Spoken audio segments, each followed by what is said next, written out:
What is going on, everybody? It is Thursday here in Manhattan. We're here at Central Park South on 59th Street. Once again, we're not going to be skateboarding around the city today. We're just going to be walking around because it is raining once again. But the topic that we're going to cover today is called payment for order flow. And this topic is very controversial due to a company called Robinhood, which is a broker dealer on Wall Street that tailors all of their stuff and all of their business towards retail investors. So we'll talk about that a little bit later in the stream. Hey, In America 3 is here. In America 3, hope you're well. We're just gonna be walking around tonight because it is raining, so I have the umbrella. So no skateboarding, so we'll just be walking around for about an hour. Hey, Lena's here. Lena, how are you? Welcome to the stream. We're here on 59th Street in Central Park South. Hey, Michelle McGraw, how are you? Yeah, Michelle, we're not going to be skateboarding tonight because it's raining once again. It's been a really, really rainy sort of tail end to this week. But Michelle, hope you had a great day. Sierra Friend is here. Hey, what's up, Sierra? Says hi, Tom. Another rainy one here in Manhattan. So we're just going to be walking around. We're not going to be skateboarding. Too wet and too dangerous for that. Hey, Mark Davis is here. What's up, Mark? Says good evening there, Tom. Hope all is well with you this evening. Thought you were going away. Hello from Toronto. Yes, so Mark, I am leaving on Friday night. So tomorrow night I'm leaving. I'm gonna head out to Long Island. But today we're just gonna be skateboarding around. In America 3 says good exercise. Yeah, very good exercise. But I like the city when it rains. You know, I think things are a lot more clean than they were before because we had about a week and a half where we had zero rain at all. No rain. Well, this is 59th Street and 5th Avenue by the Apple Store. So we'll just walk around, we'll just hang out. Hey, Solo 401 is here, says Wall Street Walk Bro. Yeah, Solo 401, it's been tough these past couple days, man, with you know, we had a rain out. And I don't like to ride the skateboard in the rain, it's too dangerous.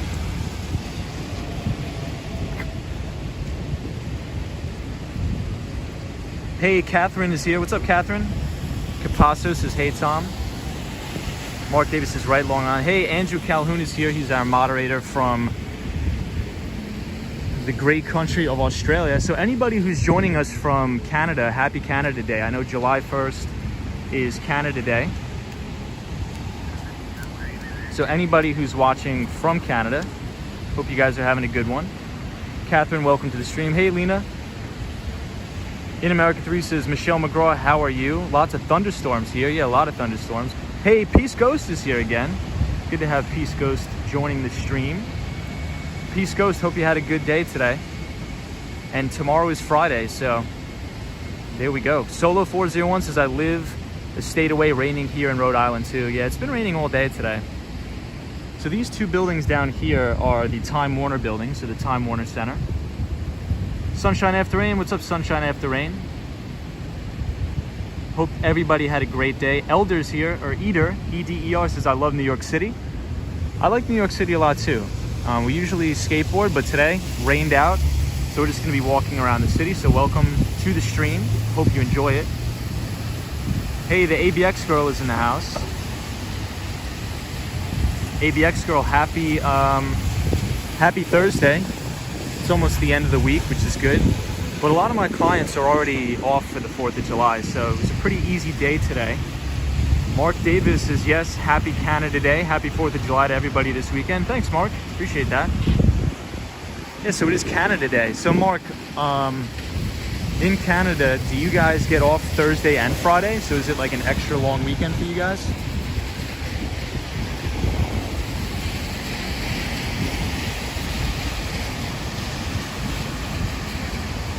Arthur B. Legs says, I'm in a different time zone. Got it. It's raining pretty hard here.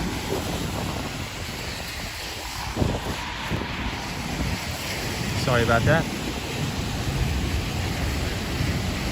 Arthur Blake says, I'm in a different time zone, so I usually look at the video the day after. Can't sleep, so first time live. Hey, well, nice. Thanks for being here, man. We usually skateboard around the city, but we got a little bit of a rain delay today, so we're just gonna walk down Fifth Avenue. Mark Davis says, Tom, extra long weekend for most people. Nice. Sunshine after rain, Michelle McGraw. Hope everybody had a good day today. So today, a little bit later in the stream, we're going to be talking about a concept called payment for order flow. And one of the reasons why I wanted to talk about this is because a very well-known broker on Wall Street is going to go public via IPO called Robinhood. And Robinhood has been very controversial. Very, very controversial. They are a commissions-free trading platform here. And they're getting scrutinized for payment for order flow, but I don't think there's anything wrong with it. So we'll talk about it a little bit later in the stream. And I have a good article that sort of explains everything and details everything pretty well. So we'll do that a little bit later. Hey, Fernando's here. What's up, Fernando? Fernando, are you working today?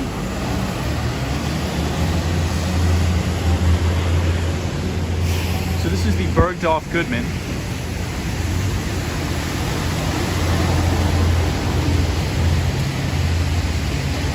Original official, welcome. In America 3 says Happy Independence Day to all. Absolutely, Happy Independence Day. Hey, Soho guy says, yo Tom, yo dog, what's up, man? I hope you're well. Hey, Michael DeCosta's here. What's up, Michael? So everybody, we got rained out again, so no skateboarding tonight. We're just gonna be walking around. But I hope everybody's doing extremely well. Had a great Thursday. Everybody who's from Canada, happy Canada Day. And everybody in the United States, hope everybody has a great 4th of July weekend. I'm headed out to Long Island late tomorrow night. Hey, Susanna says, I don't know why it looks so cold. It's summer there. Yeah, so Susanna, I actually wore a sweatshirt tonight because I thought it was going to be cold walking around, but I'm actually sweating, so I regret that. But Susanna, welcome to the stream. Happy to have you here, and I hope you had a good day. Hey, Gregory Kelly's here. He says, howdy all. Gregory, I hope you're doing great. Hope you're doing well. Happy Thursday. And Lupe's here. Lupe. Lupe is our pal. She's from Oklahoma, so welcome. So yeah, we're just going to be walking around and taking it easy tonight.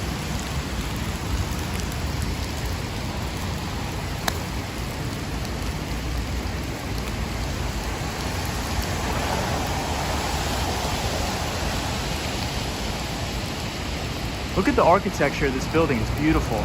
Really, really beautiful. So for anybody that wants to know, we're on West 57th Street and 5th Avenue.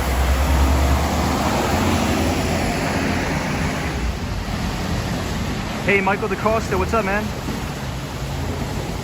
Original Official is here. What's up, Original Official? Says, are you from Long Island? I am. Thank you for being here, Original Official. Hope you're having a great day.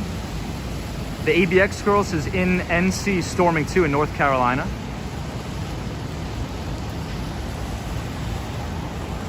Gregory Kelly says, I just watched your video of skating from Columbia University, Midtown, Central Park. It was harrowing. Awesome. Yeah, so usually we skateboard around, but tonight, anytime it rains, we're not going to do skateboarding. Soho, what's up, man? In America 3, what's going on? Mark Davis, how are you? Hey, and we have One Man Swish in the house. What's up, One Man Swish? Welcome to the stream. He says, hey, my guy, you back in the elements? I see. Yeah, we're back in the elements. We're hanging out.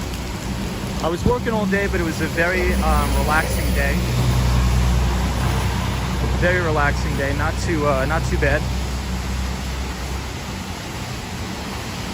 Original Official says, do you ever do hoverboarding? I think that would be cool. So I don't, but I believe there was some guy in Times Square that was on some sort of a hoverboard, but I don't. I think it would be cool, but I never tried. I think the city looks really cool after it rains.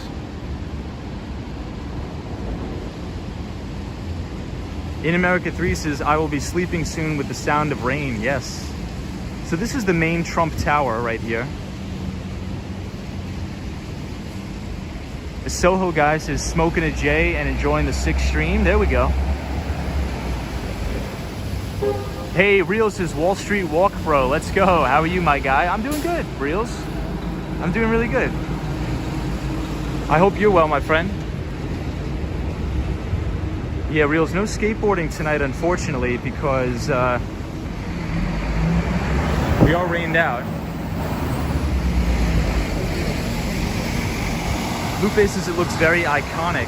Yes, it does. Very wet here. And it's gonna rain all weekend too, which kind of stinks, but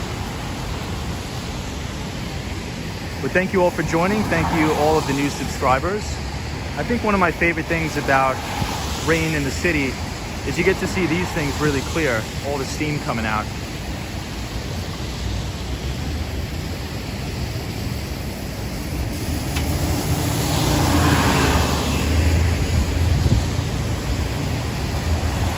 Lupe says it's been raining here as well.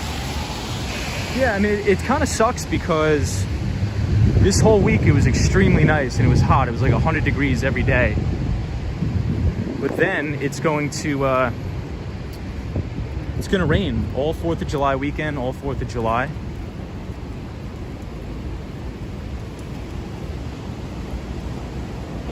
Yeah, Original Official says you see it all clearly. In the winter is the best here. I'm not a big fan of the winter, but I do agree that the air quality is a lot better in the winter.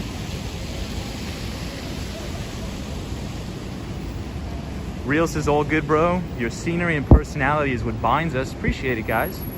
I love hanging out with you too.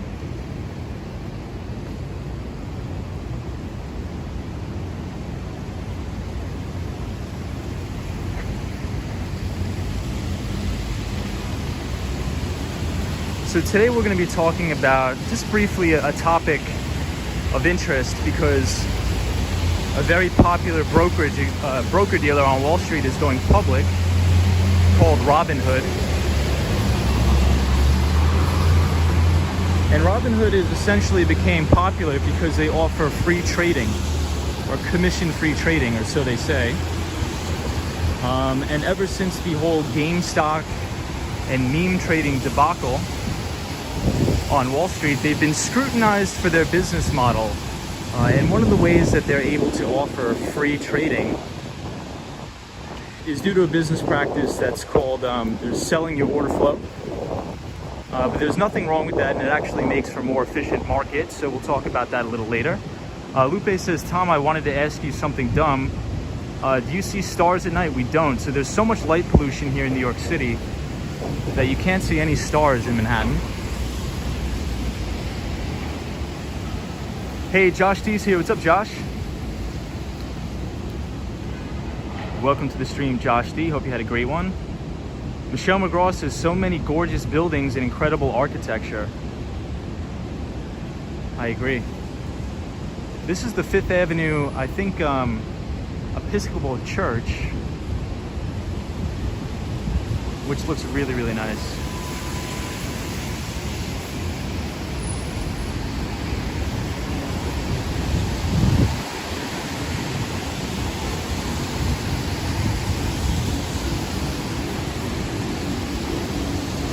One Man Swish, what's going on? Original Official says, I'm new here and will continue.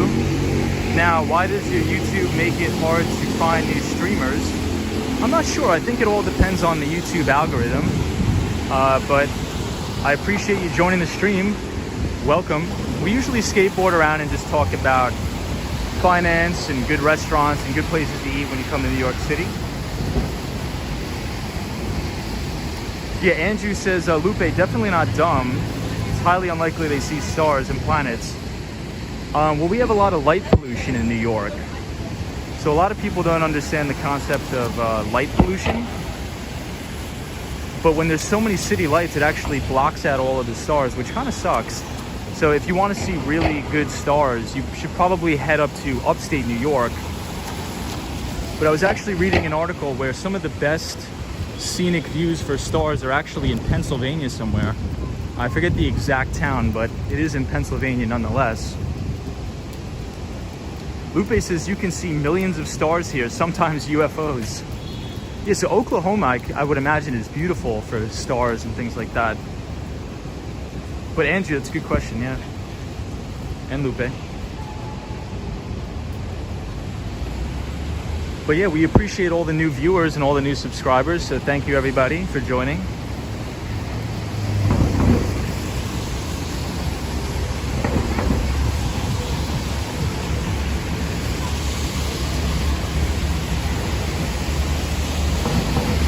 Solo 401 says there's online maps to tell you where there is the least amount of light pollution near you. Wow. So this is one of my favorite churches in the entire city. It's called St. Thomas Church, and the architecture is amazing. And it's right here on East 53rd Street in Manhattan and 5th Avenue. And the architecture is really, really beautiful. It's amazing here.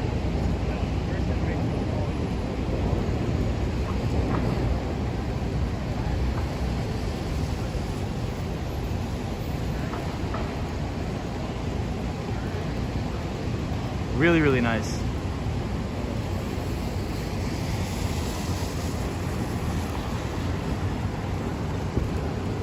Yeah, original official. It's a beautiful, beautiful building. Really, really beautiful.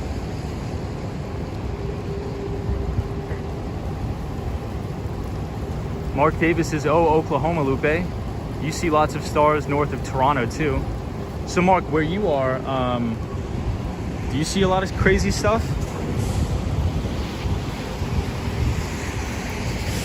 So the last time I went to Las Vegas, I actually saw wild horses, which was crazy.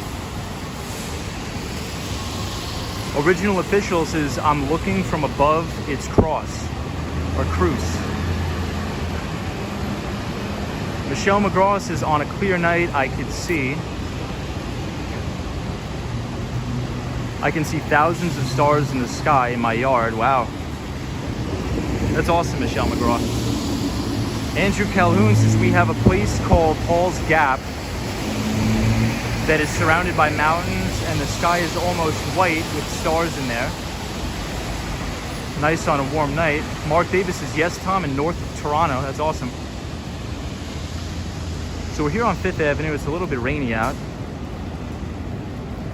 Josh Thesis, how do you feel about investing in watches? Josh, I know a lot of people who do that, but I'm not educated on the watch market, and I don't own any watches, so I'm a little bit, I'm not too sure what I would do. So I'm not familiar with that, but that's an interesting topic, Josh. What are you looking into? Is there a specific brand of watch that you're looking at? Solo 401 says, Outer Banks, North Carolina. They have wild horses on the beach. I love horses. That's amazing. I didn't know that. I've never been to North Carolina. Maybe I should head out and check it out. Hey, John New York C says, thank you so much for showing the church is beautiful. Yeah, John. So St. Thomas Church is a very, very beautiful church here on 5th Avenue, which is right here. But we're actually about to go to St. Patrick's Cathedral, which is also another beautiful church/cathedral. So Johnny C, thank you for joining the channel. Thank you for joining the stream. Sunshine After Rain says, here in New Mexico, we can see lots of stars. That's awesome.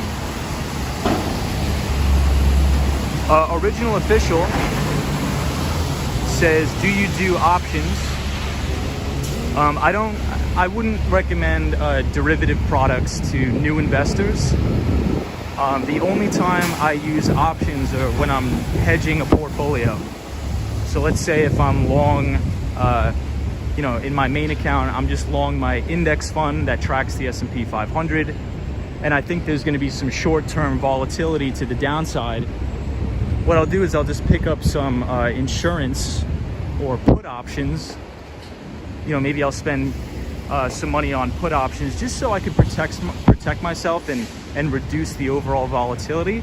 But I do not trade in the equity derivatives market. I just think it's not for me, and I think it's not for a lot of people, just due to the leverage involved in all the working parts. And I think a lot of people don't understand. I think the majority of people don't understand the options market.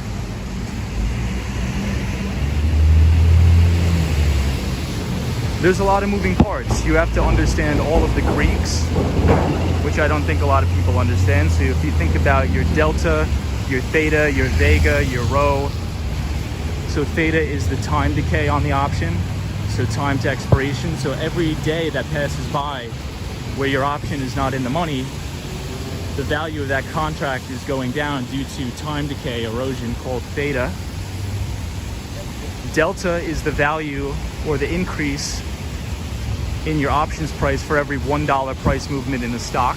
So I think there's a lot of moving parts, and I think a lot of retail traders don't understand, so they're just YOLOing a bunch of options, but they really don't understand the inner workings of how to build a derivatives product.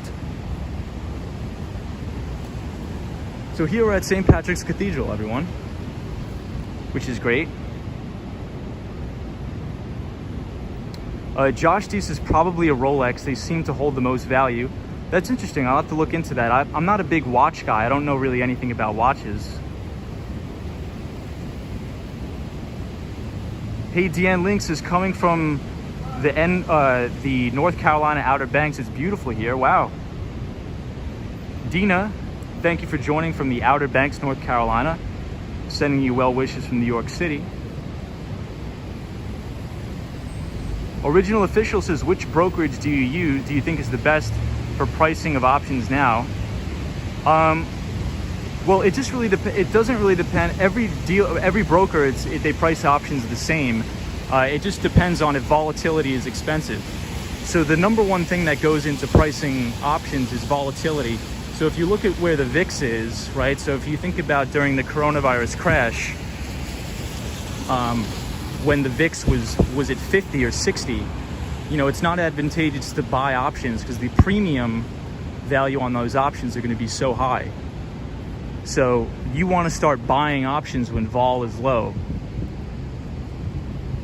And that's another reason why I think a lot of people don't understand like the options market. They're just buying random options and they don't look at the VIX. They don't understand volatility. So I don't trade options. I only use options as a hedge to my portfolio. So if I see the VIX is in the teens and the S&P 500 has been going up every single day, what I'll probably do is I'll pick up some put options that are very cheap and affordable because volatility will be relatively low. But there's times in the market where volatility is high. And some people just go short vol. So it just depends on what what the situation is. But as a broker, I just use Interactive Brokers and Charles Schwab. I don't get involved with any of the discount brokers. But we'll talk about that later in the stream for sure. But now we're at Rockefeller Center.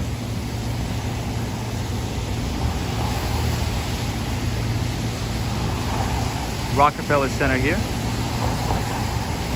Lupe says, I've never owned a watch. Neither have I. I've never owned a watch either. Hey, Sunshine After Rain says, Roswell incident. One Man Swish as well, IPOs and CPOs, you gotta be on point with it. Josh D says, it's hard to have patience with investing. For you recommend for a flipper type mindset to trading? No, Josh, so I would not ever recommend short-term trading. I think that, all of the information that you see online where people tell you to day trade stocks and move in and out of stocks, it's just not found in any sort of real data set. What you want to do is you want to look for companies that are growing their earnings at a compounded rate of 25% per annum for at least the next 5 years. And what you want to do is you want to buy those specific stocks and you just want to hold on to them. Because there's a couple things that you need to look out for when these so-called people are telling you to trade stocks and quote-unquote flip them. That's called portfolio turnover. And when you have a lot of portfolio turnover, you create taxable events.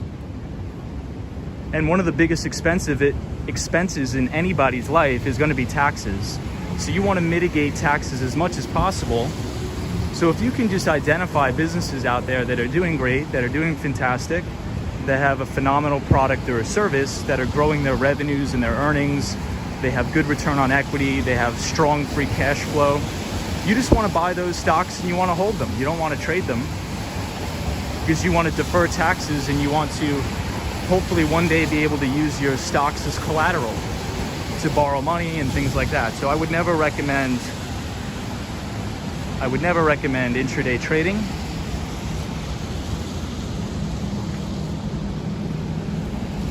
So here we're at the Lululemon store on 5th Avenue. Looks beautiful out.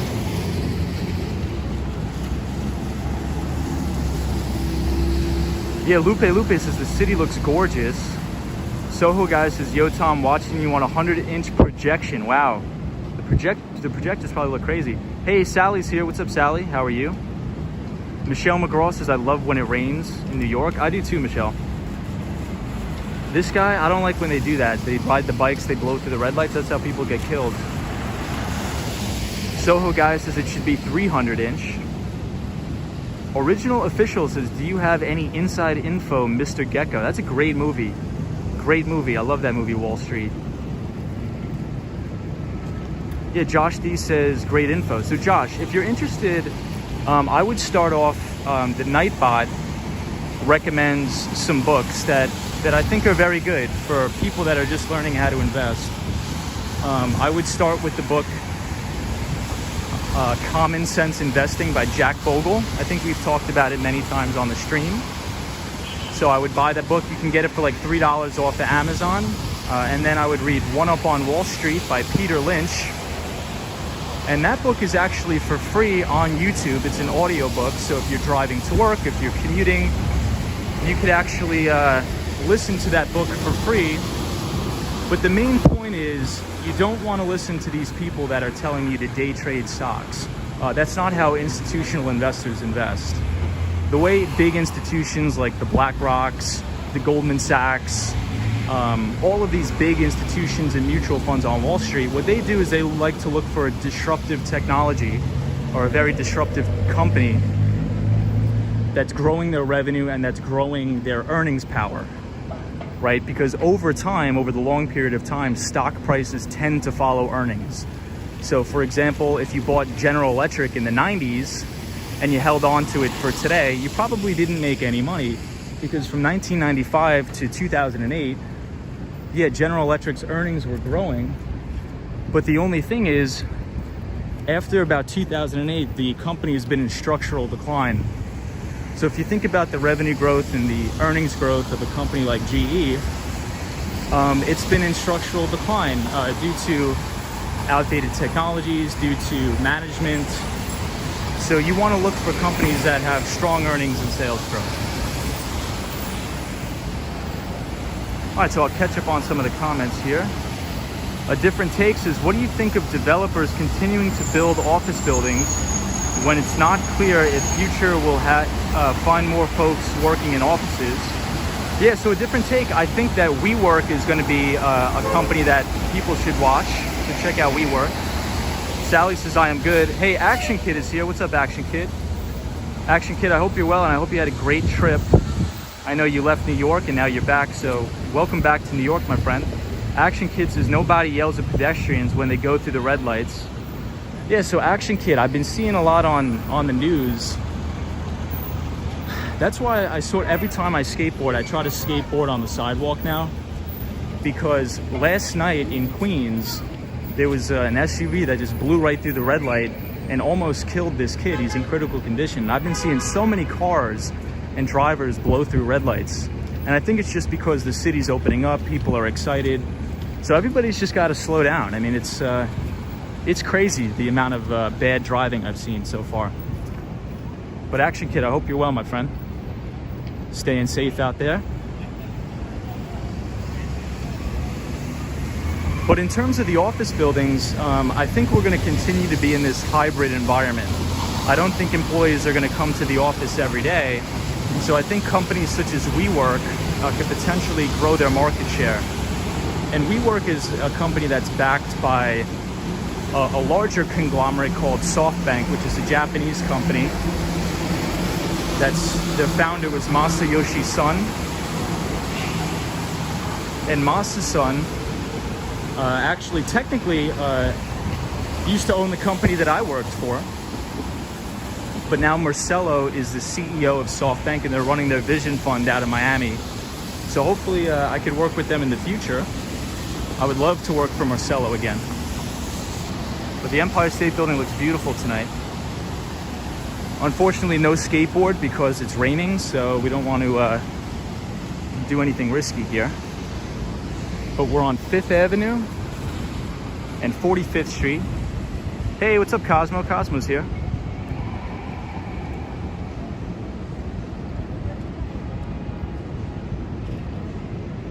Lululemon has taken over the athletic apparel world. Yes, they have. That they have. Mark Davis's Wall Street in 1987. Gordon Gekko said, "Greed will save the failing corporation in the United States of America." One of my favorite lines in the movie. Yeah, that movie is really entertaining. Great movie called Wall Street. Hey, Julie's here. What's up, Julie? Says happy Thursday. What's up? NYC Everything, thank you for subscribing to the channel. I appreciate it.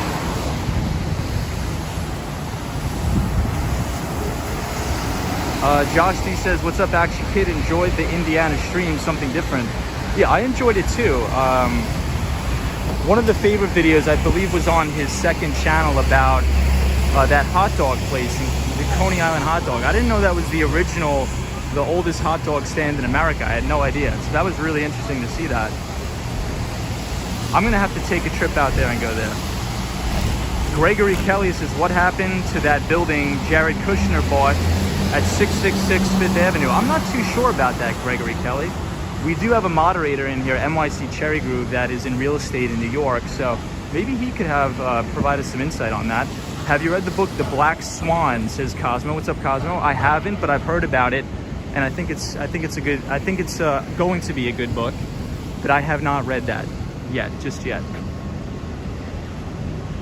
Yeah, so Cosmo did exclamation point book. So if anybody's interested in trying to learn how to invest the proper way and not waste all your money by intraday trading companies that don't have any revenue, that don't have any earnings growth, I would definitely study the greatest investors of all time. So one of them, which being Peter Lynch, which he was at the head of the Fidelity Magellan Fund, which was one of the most successful mutual funds on Wall Street. He has a great book called One Up on Wall Street. Also, I would read Common Stocks and Uncommon Profits by Phil Fisher, which is the CEO and owner of Fisher Investments. Hey, Ken Pan, thank you for subscribing, Ken. I hope you're having a great night.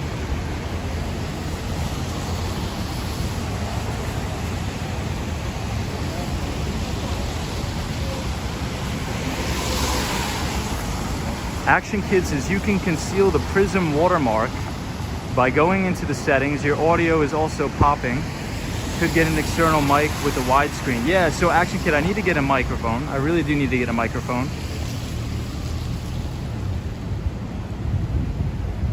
I'm definitely gonna look into that. I think I could probably get one off of Amazon, do you think?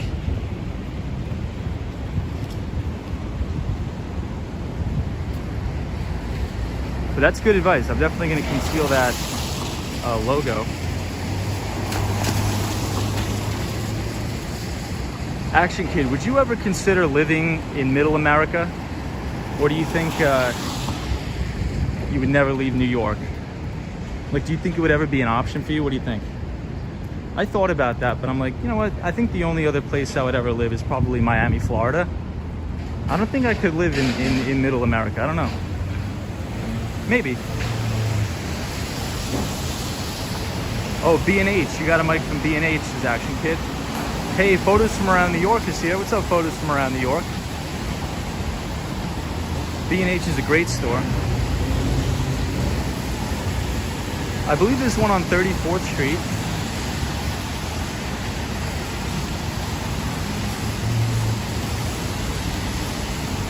Hey, Soho guy.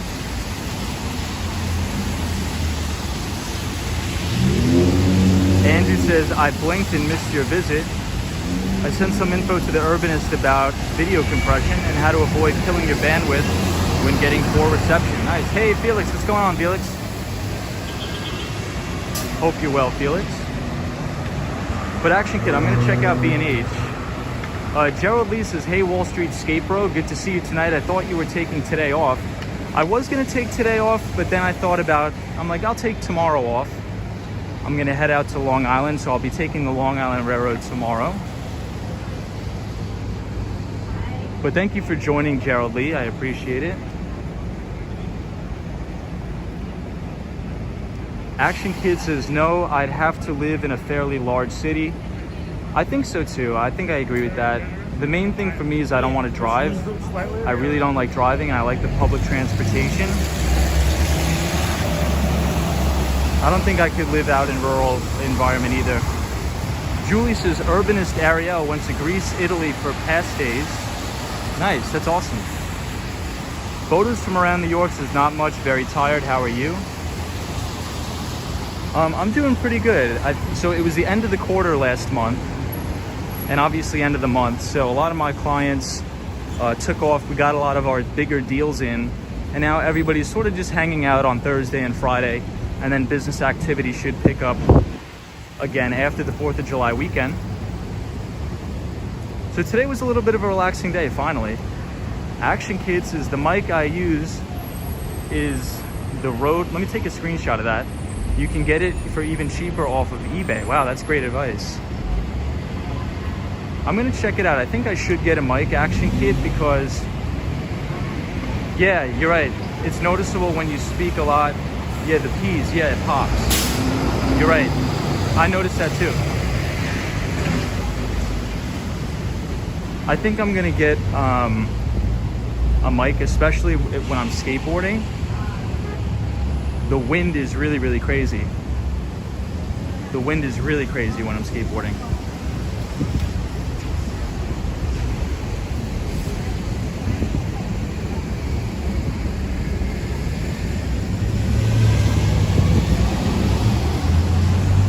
Hey, Gons is here.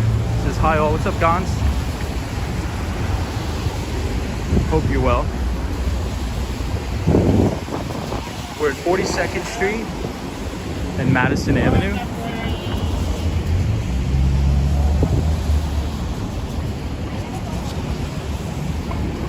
By the new Vanderbilt building.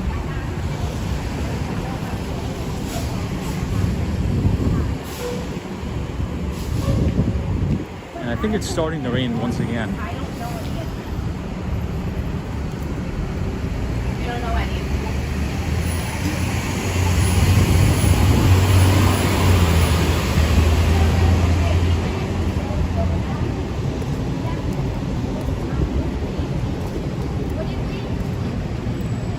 So now we're coming up on Grand Central Station.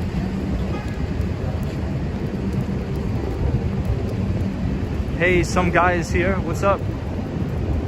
Time for a toe grab. Yeah, some guy. We're not skateboarding tonight because we got rained out, but we're just taking a walk around. And we are by the Chrysler Building, the Vanderbilt Building, and Grand Central Station. Robo F says, do you go to bars and clubs and parties, or do you just like to keep it low-key and chill? I like to keep it low-key and chill. However, if I have to take clients out, you know, we have to take them out to dinners, to steakhouses and things like that. But ever since the pandemic, that sort of activity has been at a minimal. But last week I just went out to lunch with one of my clients for the first time since the whole virus situation started, so it's nice.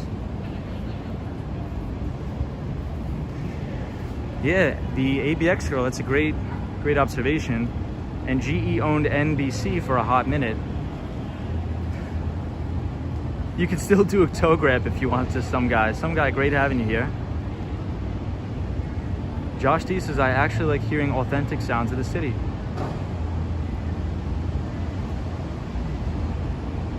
Yeah, the board looks wobbly tonight. Well, so there is actually a really good bar here. It's called the Campbell Bar, Campbell Apartments. if anybody wants to Google it, the inside, the architecture looks amazing in here. It's called the Campbell Apartments. I'm not sure if it's open, maybe only for outdoors, but inside, if anybody wants to Google it, it looks beautiful in here. Gerald Lee says, I love the Chrysler Building. Yeah, the ABX row, that's a great observation, and I think that's one of the reasons why it's important to pay attention to the companies and the specific stocks you own, right? Because General Electric was a moneymaker for many, many years, but then their earnings started to decline and their stock price started to decline. And they had a bad run-in with a lot of the CEOs. Their CEOs were terrible. Yes, the Seagram Building. I love the Seagram Building. Photos from around New York. That's my favorite building in the city, is the Seagram Building. I love how everything looks tonight, says Michelle McGraw. I do too. Looks really great tonight. So we're by the MetLife Building.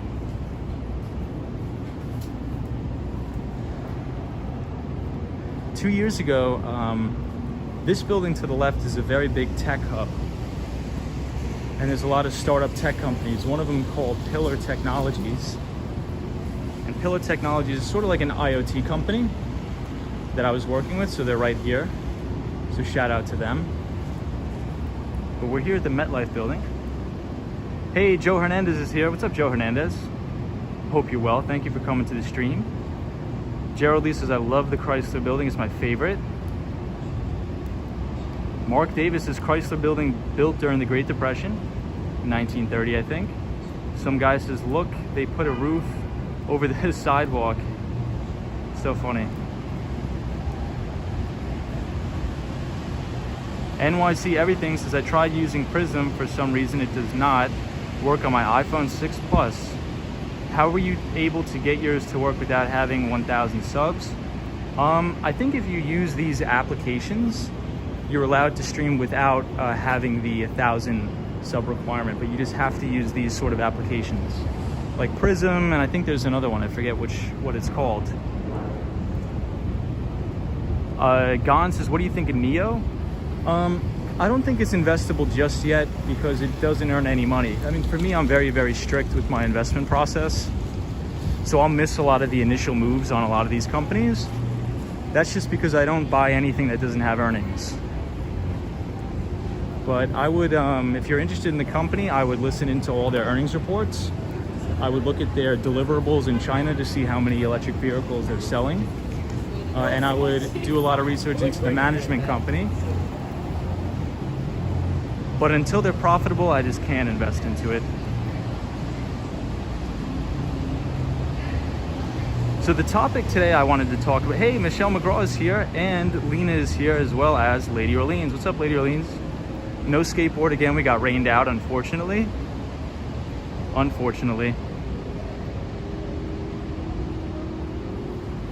So one of the things I wanted to talk about today, and the reason why I'm bringing it up is because Robinhood, which is a retail broker, is going public, and they're having a lot of controversy due to their business model, right? So they attracted a lot of retail traders because the retail traders are like, wow, this is great. I can go on here and I can trade stocks for free all day. However, what they don't know is that nothing is for free. And one of the ways that they're able to provide free trading is by selling the order flow data to big market makers or high frequency trading firms on Wall Street. And the way that works is, let's say, for example, I go on my Robinhood app, which I don't use Robinhood and I would never use Robinhood ever. But let's say if I go on my Robinhood app and I want to buy 5 shares of Apple. So I click the buy button. Robinhood is actually not executing that order. What they do is they route that to market makers or high frequency trading firms. Most notably, if you could think about like a Citadel Securities, you can think about a 2 Sigma, which is a quantitative based hedge fund, Jane Street, any of the major players. And what those high frequency traders do is they make the market. And they'll collect a small fee between the bid and the ask. It's called the spread. So instead of me, let's say if I wanted to buy Apple at $200, right? My order is not going to get executed right at $200. is probably going to get executed at $200 and 0.00001 cents. So that's how a lot of these market makers make all their money. But in turn, we get to have commission-free trading, which I think is great. And I think overall it's very, very good for more efficient markets, and it actually gives you, the retail trader, a better buy. So I think a lot of this controversy is very ill-founded, and everybody thinks that this concept of selling order flow is new. It's not new at all. I mean, I wouldn't want to go back to the 1970s where bid-ask spreads are 20 bucks. You know, a lot of people don't remember that because they're not old enough to remember. I'm not old enough to remember, but I have a lot of friends who are older gentlemen and older women that work on Wall Street. And they're like, I remember when the bid-ask spreads were $20, right? So with high frequency trading and a lot of these quantitative firms, I'm happy to sell my order flow. They could steal a couple pennies from me all they want, just as long as I'm gonna get a better fill and I don't have to pay commissions. Lady Orleans says, so Tom, you wouldn't recommend Robinhood? I personally wouldn't. And it's not because of the controversy that they sell order flow. So what anybody can do, if you want to go into the chat and type !order flow, there's a really good article that explains exactly what's going on, I think in layman's terms. So people that are getting upset at Robinhood and saying that Wall Street is trying to slam dunk on the retail investor, it's really not true. And again, I mean, for me personally, I'm all about calling out Wall Street. I'm all about sticking it to the guy, but in this case, it's really not true. And I think you're trying to bite the hand that feeds you, because if there was no processes of selling order flow, you would not have free trading. I remember back in 2013 in my E-Trade account, I would have to pay $10 every time I would buy and sell a share of stock, which was pretty crazy if you think about it. So over the course of your investing lifetime, you could be paying $10,000 in commissions.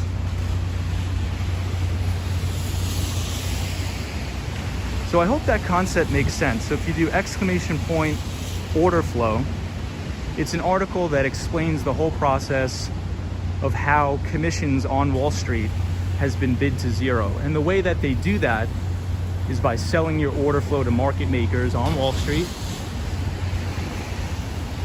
which are the big high frequency trading firms. So like Jane Street, Two Sigma, and Citadel. This is my favorite statue here by Cause. Beautiful, beautiful building. Beautiful statue here on Park Avenue.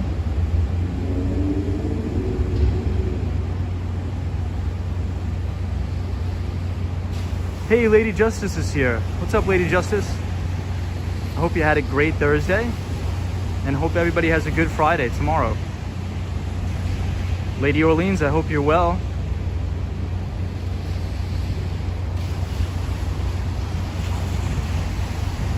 Lady Orleans, I will put some restaurants in the stream, I promise.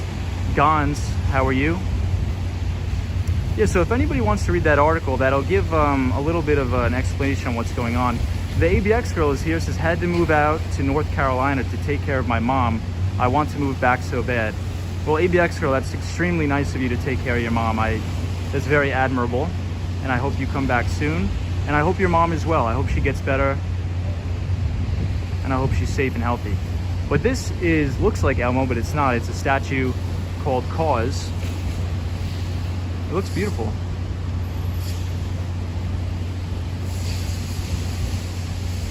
Catherine says, I use Vanguard site, mostly index funds. Catherine, you are very smart. The majority of people should be invested in very low cost index funds. So Catherine, you are a rock star. You're doing it right. Mark Davis says, have you ever seen the movie Margin Call? I have. That's a very good movie. I love that movie. It's great. I love that movie.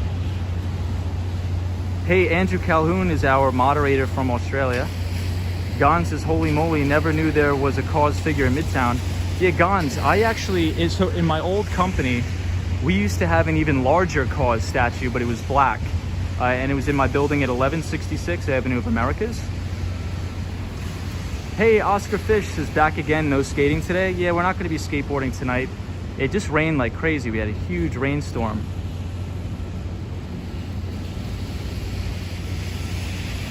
Andrew says, what is the artist name? I'm not sure, but I believe it's called Cause. And the Cause is worth about $250,000, says Josh D. Yep. But Catherine, that's very smart, because Vanguard, the founder of Vanguard is a guy by the name of Jack Bogle. Very smart man. And he did a lot for retail traders on Wall Street. A lot for retail traders. He's the one who exposed and said, hey, all of these fees are way too high. Let's reduce the fees and allow Main Street to be able to participate in the stock market for low cost. Hey, Cosmo Scary says, when you say the majority of people should be in index funds, do you consider yourself the majority? Yeah, absolutely, Cosmo. Absolutely, I consider myself the majority. So I've been dollar cost averaging into an index fund that tracks the S&P 500 through Vanguard since I was 18 years old. And the reason why I do that is because when I was 18, I didn't know anything about investing, right? I was naive, I was stupid, I was a kid. And you could probably say the same thing about me now. I'm probably not that smart now. So what it gets you to do is it gets you to pay attention. It gets you interested in the stock market. So I would, and Jim Cramer, he even says your first $100,000 or your first $10,000 to $100,000 should be invested into the S&P 500. And what this will get you to do is to understand how the stock market works. And you research companies, you understand how to model, you do your financial modeling, you learn how to do discounted cash flow models, right? And you learn about what sort of companies tend to outperform the market over time. Because Wall Street, the big mutual funds and the hedge funds on Wall Street, they're looking for what's called alpha. So in the industry, alpha is essentially any outperformance or sizable outperformance over the S&P 500.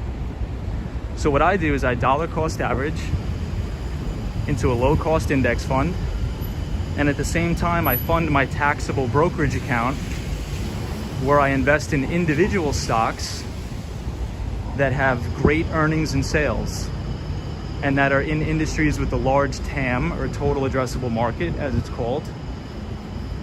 And that's what I do. But yeah, I would definitely, even Warren Buffett himself, he says his kids, his trust fund for his kids will be placed into an S&P 500 index fund with extremely low fees. And Warren Buffett is the best investor of all time.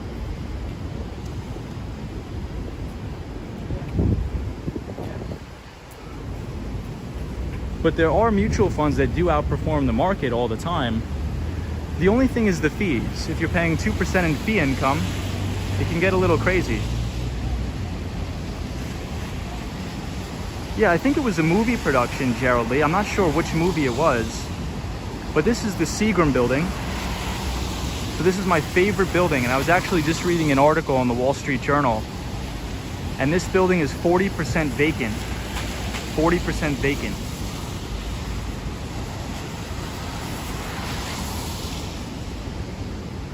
Cosmo Scary says, do you invest internationally? Yeah, so I invest into some foreign stocks or in emerging markets, but they're all listed on US exchanges. So for example, I'm very bullish on China long term, and that's just mainly due to the middle class population growth. So if you look at the trajectory of the middle class success in the United States, and if you want to create duplicity to that and say, okay, well, if the middle class was very successful in the United States ever since World War II and onward now, that same thing is happening in China. And there's a very, very good book called, I forget what it's called, but the author is probably one of the smartest people that I know. I don't know him personally, but his name is Kai-Fu Lee.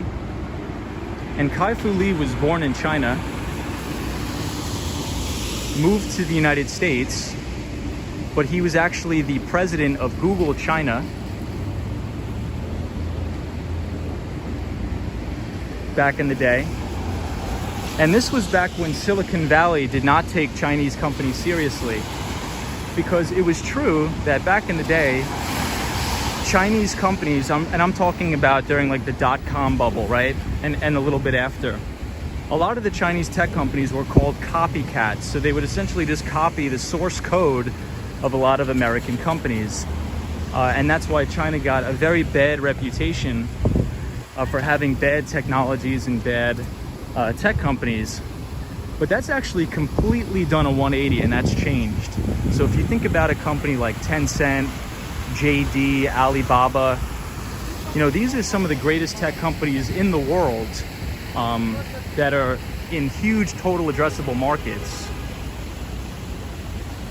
So I'm extremely bullish on China long term. The only issue that I have with China is that the only way that global assets will, or liquidity or money will flow into China is if they do a little bit better in terms of their ESG, or their environmental or social governance. So as China becomes a little bit more like the West, in terms of like their environmental conscious, you know, women's rights, LGBT rights, they're going to attract a lot more capital. Because right now, big mutual funds and big hedge funds, their board of directors will not allow them to allocate a lot of capital to China due to ESG, which is environmental and social governance.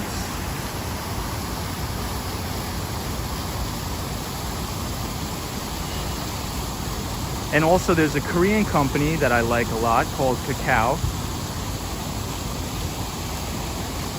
that I'm very bullish on.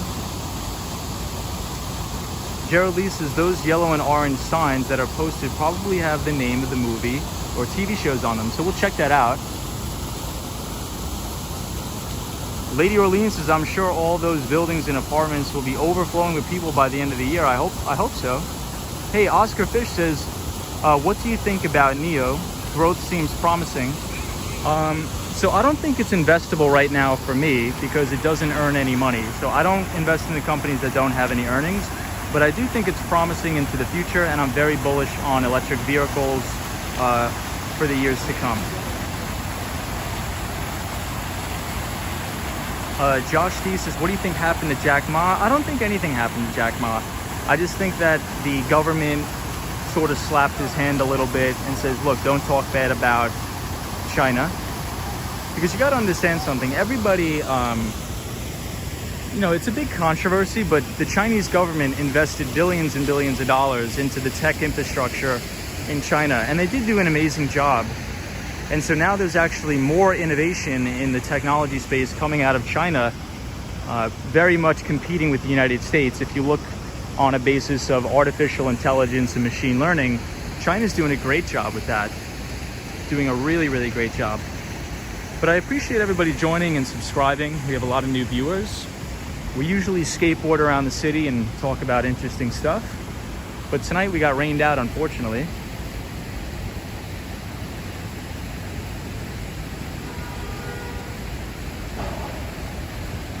Hey, Destiny Calderon is here. What's up, Destiny? Hope you're well. Gon says, my first foray into buying stocks is buying NEO at probably the highest price. Yeah, so usually there's a saying on Wall Street that when everybody's recommending it, you should probably stay away from it. So I don't really get caught up in any of like the meme stuff. I think it's sort of nonsense.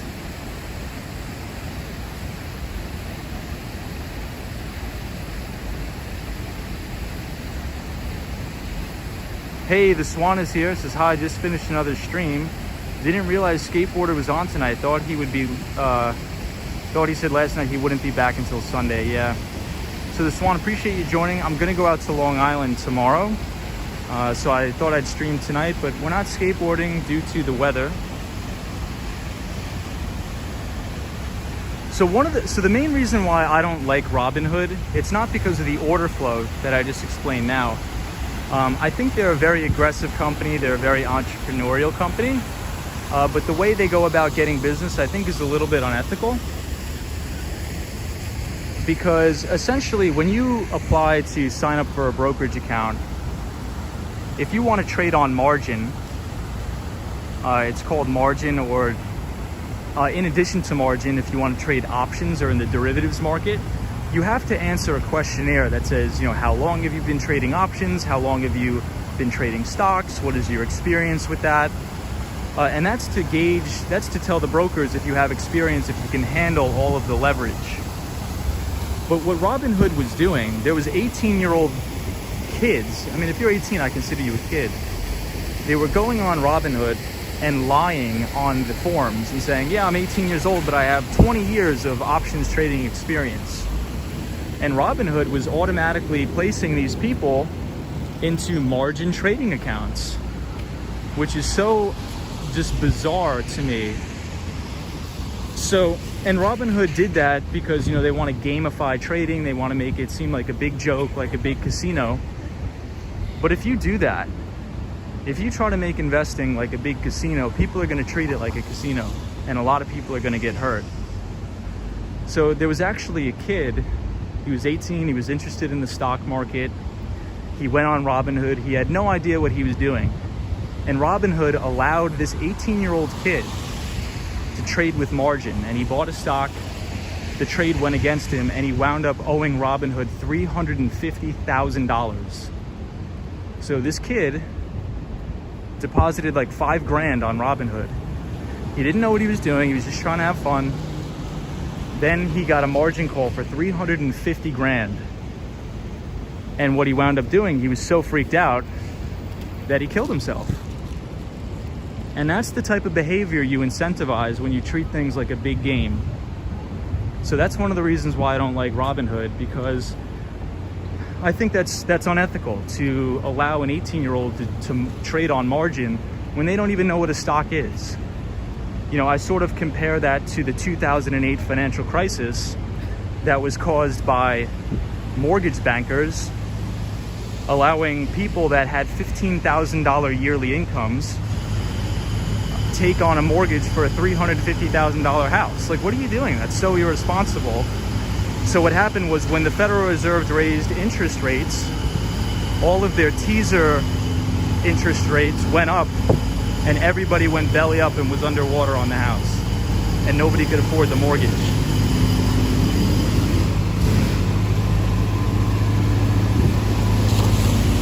But I get it. Robinhood is trying to grow, so they made it like a game, like a very, fun and cute interface.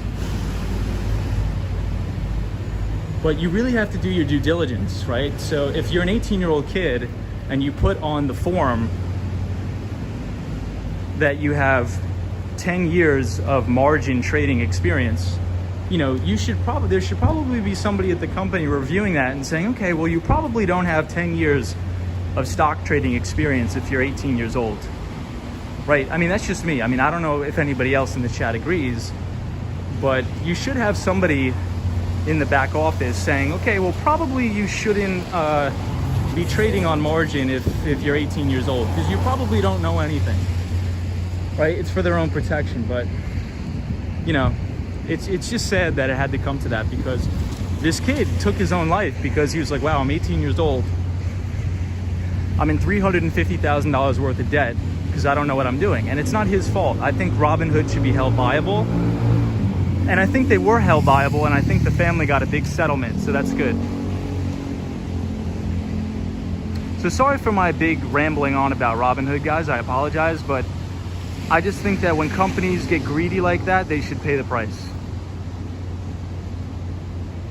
Hey, Michael DeCosta's here.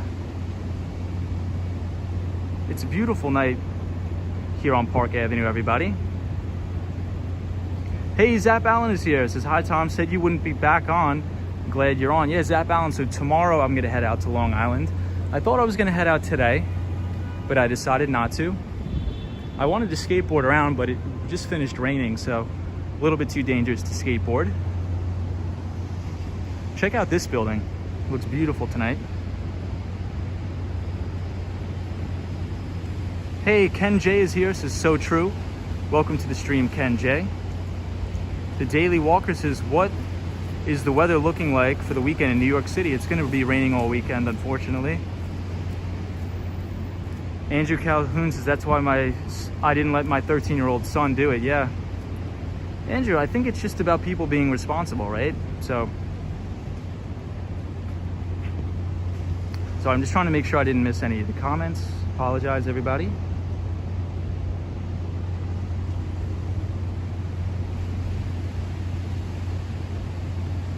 Fernando, are you working tonight?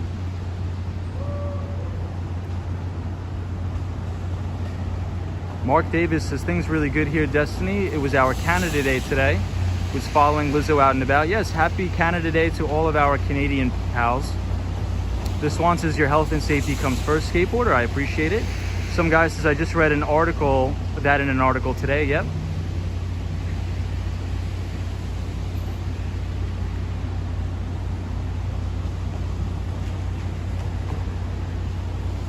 Some guy said it showed wrong numbers, so it was negative 750,000 and he killed himself. Yeah, so some guy, it said he owed $750,000, but the actual real margin call was for 350.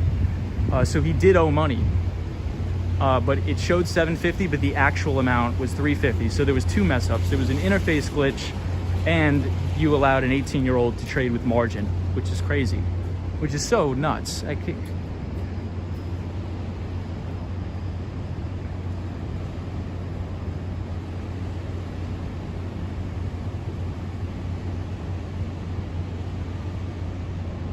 Zap balances, the city looks beautiful tonight. Gon says, Tom, what is your 4th plans?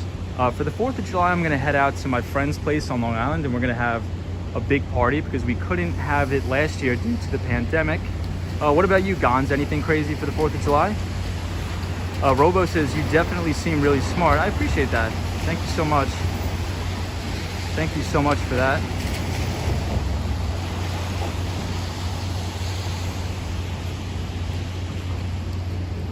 Hey, Out and About is here. What's up, Out and About? Welcome to the stream, Out and About. Yeah, Andrew says these kids always fake ages and stuff. They create fake accounts, yeah. Gerald Lee says, we like your ramblings, Tom. Very authentic and informative. Oh, I appreciate that. Ken J, welcome to the stream. I don't think we've seen you here before, so welcome. And Joan19069, thank you for subscribing to the channel. We appreciate you being here and joining the conversation. Solo401 says, in 7th grade, we had a stock market game. You were given $10,000 to invest in anything. After 4 months. They evaluated the teams. My team came in 4th place in the region. Nice. We had that same game. We had that same game in my high school. The Swan says, jealousy and greed are the two wickednesses of the world today. I agree. Yeah, some guy says Robinhood had to pay a fine. Out and About says, I like both walks and skateboard streams. Keep it up. Thank you, Out and About. Our pal Out and About was on today, so please go check her out. Photos from around New York says, what is trading on margin? It's essentially trading with borrowed money. So it's money that you don't own, right? So let's say if I want to buy Apple stock, but I only have $10,000, I could go to my broker and say, okay, leverage me up.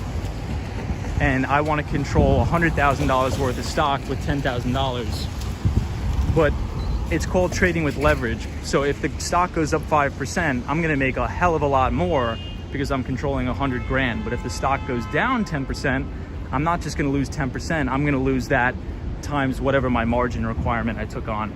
And unfortunately, that's what happened to this kid. But he didn't know he was even in a trading account. Robinhood was automatically placing people in accounts with margin, which is extremely I can't even believe that. It's nuts. I mean, I remember back in the day when, I opened my Schwab account, I actually had somebody from the company call me to verify how much money I had, what my net worth was, everything. They ask you that. They're like, okay, how many years of experience do you have trading? What is your net worth? How much are you going to be trading with? And I think that's what they should be doing. They should be asking those questions. Because if you don't, you create what's called speculative activity on Wall Street.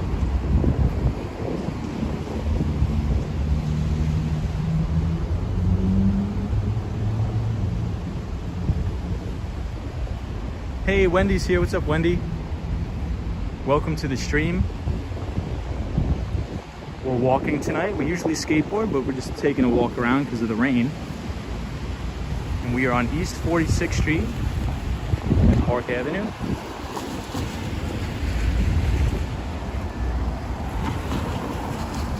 Check out this building. This 432 Park Avenue is so tall that it's in the clouds. So imagine living in the penthouse. It's so tall. That's crazy.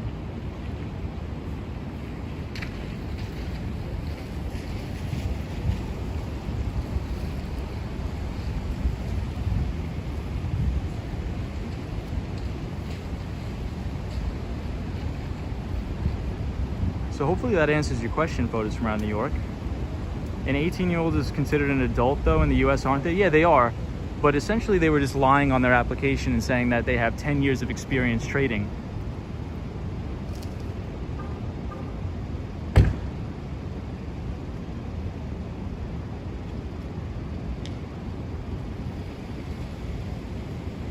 And an 18-year-old obviously doesn't have that experience trading with leverage. Any thoughts on the Acorn app for people that want hands-free approach to investing? Some guy? I don't like the Acorn app. I think it's kind of stupid. I think if you want a hands-free approach to investing, you should probably just dollar cost average into an index fund, like a Vanguard ETF or an index fund.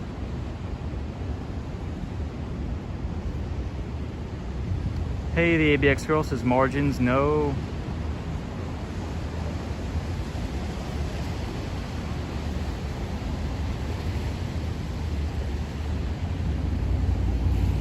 Would love to see that view in the clouds. Yeah, Wendy, imagine living up here and having the view in the clouds. It's crazy. Gon says, hey Tom, what area of the city do you live in? Don't need to answer if you don't want to. I live on the Upper West Side.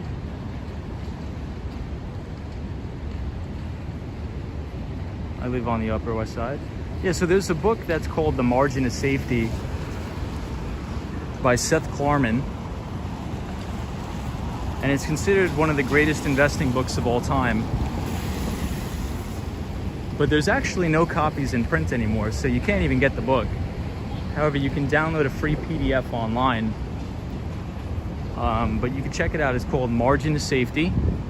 If you want to purchase the book, I think it's something like $2,500, something really, really crazy. Or you could just get it for free on PDF online.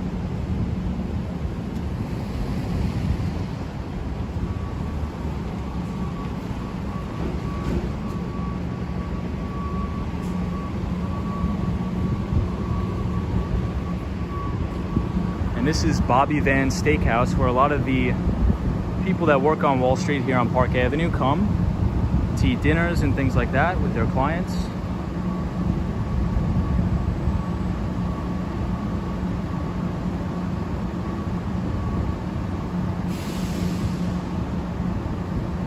Gons, where do you live? Are you from New York? Hey, Peace Ghost is here. What's up, Peace Ghost? Welcome to the stream.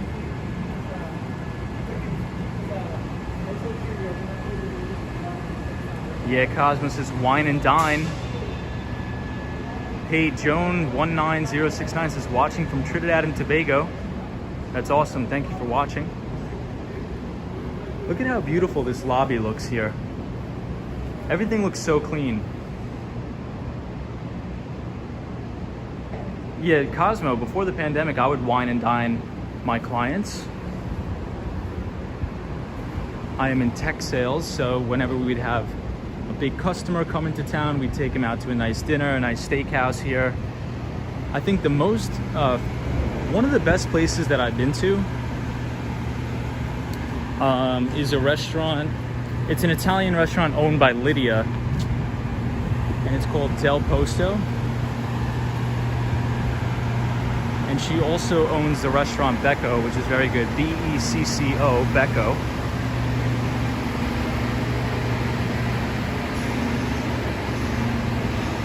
Gon says, I'm in the East Village. Nice.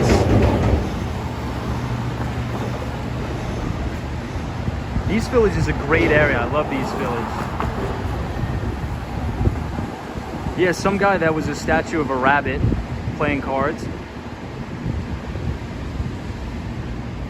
Andrew says, yeah, I don't drink. I don't, that is true. I don't drink alcohol.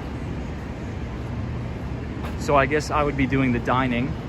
The clients would be doing the wining.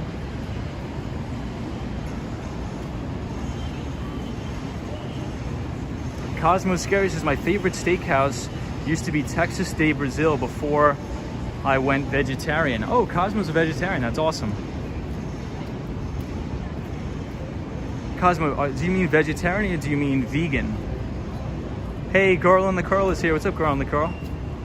Says, I don't drink either. Yeah, I mean, I don't know. I just never really had an interest in drinking alcohol.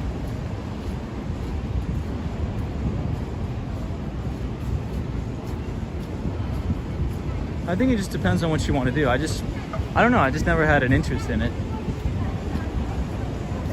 Cosmos is only vegetarian, not vegan yet.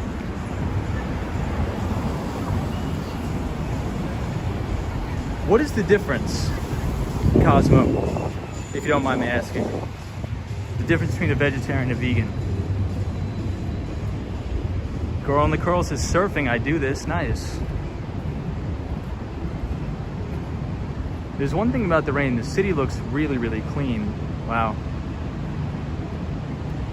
Do you order tomahawk steak for your clients? I think it's really whatever the clients want. A lot of the times my clients are really respectful, so they don't run up the tab that high. But I have had clients where they do run up a crazy bill. So this is the Yale Club in New York City. And a couple years ago, Jeff Bezos was in here. He came out. So Jeff Bezos belongs to this club.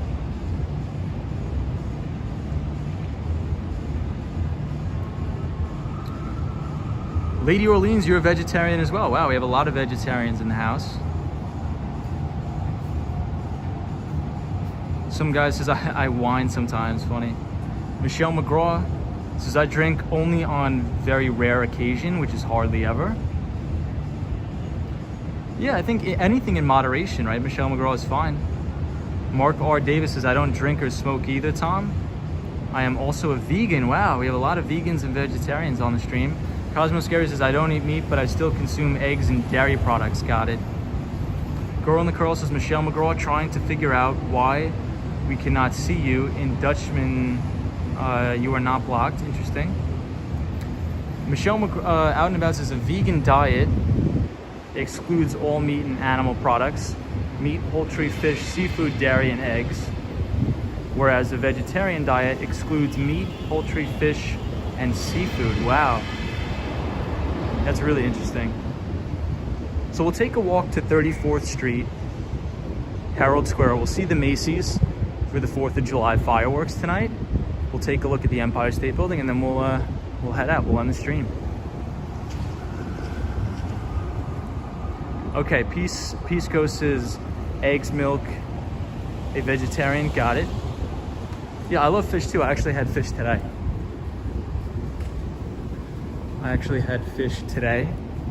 At a deli called Mercy Market, which is near Central Park South. So if anybody's near Central Park South, that is probably one of the best bodegas I've ever been to. It's called Mercy Market, or Mercy Market. Girl in the Curl says, oh, not skating? Yeah, we're not skateboarding tonight, mainly because it was raining. It was pouring raining at the start of the stream. Some guy says, I'm on a seafood diet. I like seafood. I eat it. Yeah, I love seafood's great, man. Oscar Fish says, I'm more pescatarian now, which is vegetarian, but only meat is fish. Wow.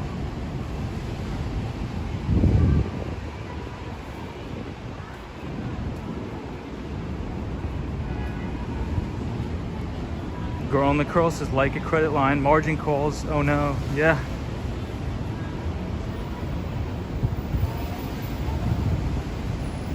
Yeah, I mean, me personally, I would never trade with borrowed money.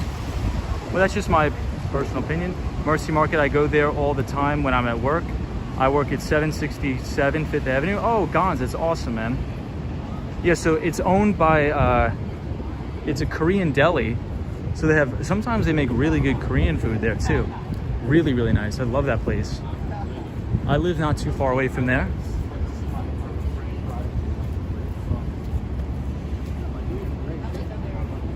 The ABX girl, do you use margin?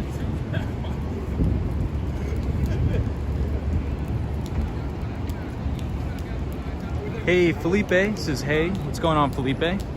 Welcome to the stream. We're happy to have you here. We're not skateboarding tonight because we're just walking around due to the rain. But this is the One Vanderbilt building, and they just put a lot of stuff in here. Yeah, the ABX girl says, when you work for a broker/dealer, they are very strict. Oh yeah, so I forgot about that. So if you actually work on Wall Street, it's very difficult to run your own money because of the conflict of interest into all of the insider information you're exposed to.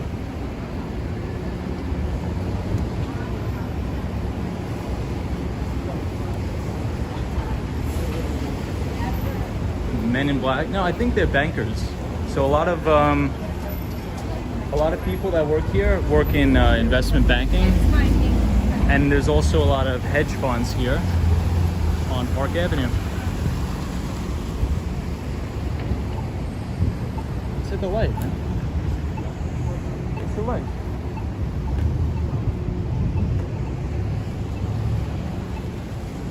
Yeah, so there's a lot of people that blow red lights here in the city. Like that guy.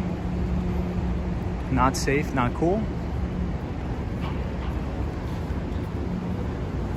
One thing that's so perplexing about people is they blow the red lights only to go to the next red light.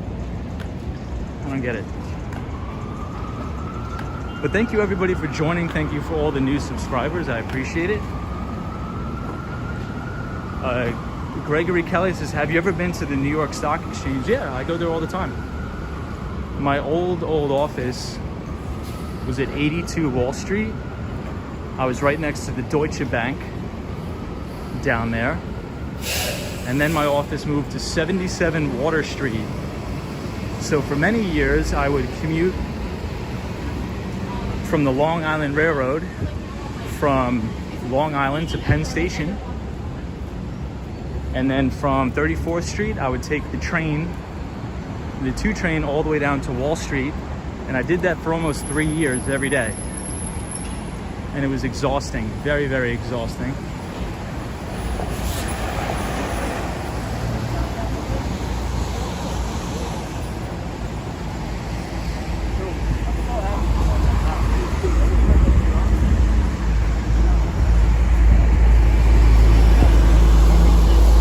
That guy's suit. That guy's suit is very nice. It looks sharp.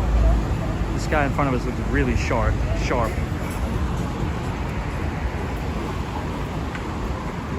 So now we're at 5th Avenue and 42nd Street by the New York Public Library.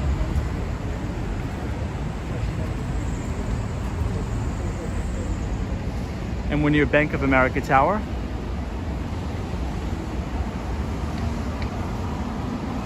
Oscar Fish says this city never sleeps.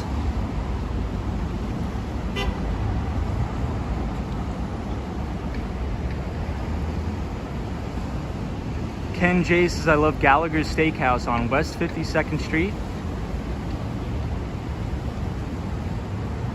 Nice, I've never been there. Has anybody ever been to Ted's Steakhouse in Midtown? Ted's Steakhouse is supposed to be really good. Yeah, Oscar Fish says, I guess it's about finding a balance. I don't stick to a certain diet. I don't either, I just sort of eat wherever. The city really never sleeps. It's too funny, a fishcatarian.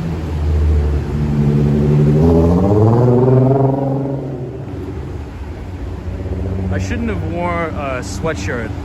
I'm sweating like crazy. It's really, really crazy here.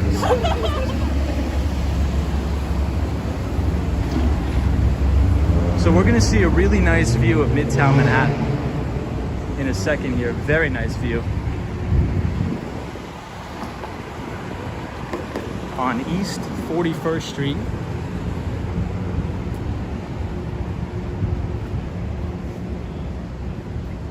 So this is the New York Public Library, and we have Bank of America Tower, which is a big investment bank. We have the H&M building, and we have Salesforce Tower. And Salesforce is a software company we talk about a lot. The CEO is Mark Benioff, and they just did a big acquisition of Slack, which is a great company. And Salesforce sells CRM software, so customer relationship management software. Yeah, Oscar says, what a commute, I know. Gerald Lee says, a few weeks ago, Urbanists Exploring Cities did a tour of Port Jefferson, Long Island. It was charming and beautiful. Yeah, Port Jefferson is amazing. I love that place. Mark Davis says, you're right, the Swan. Canada has been experiencing terrible weather. That sucks. That really stinks. Wendy says, very nice. Girl in the Curl says, he looks good. Yeah, that guy had a really nice suit on.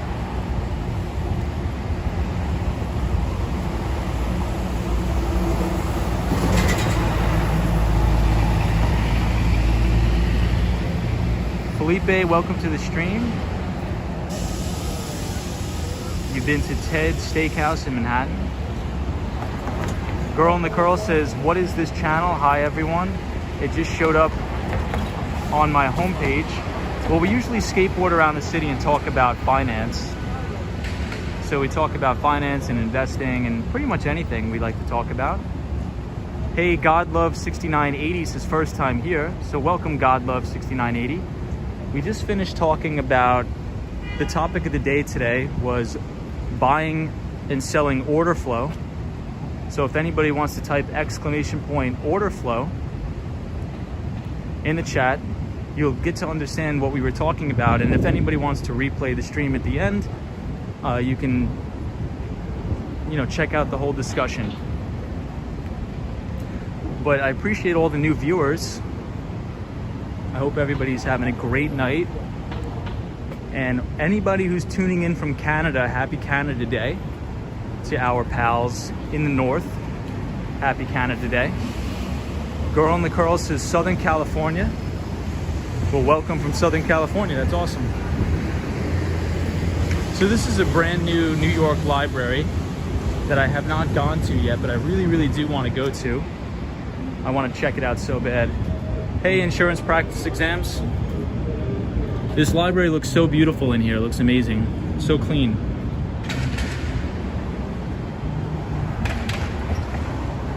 So this is an even better view.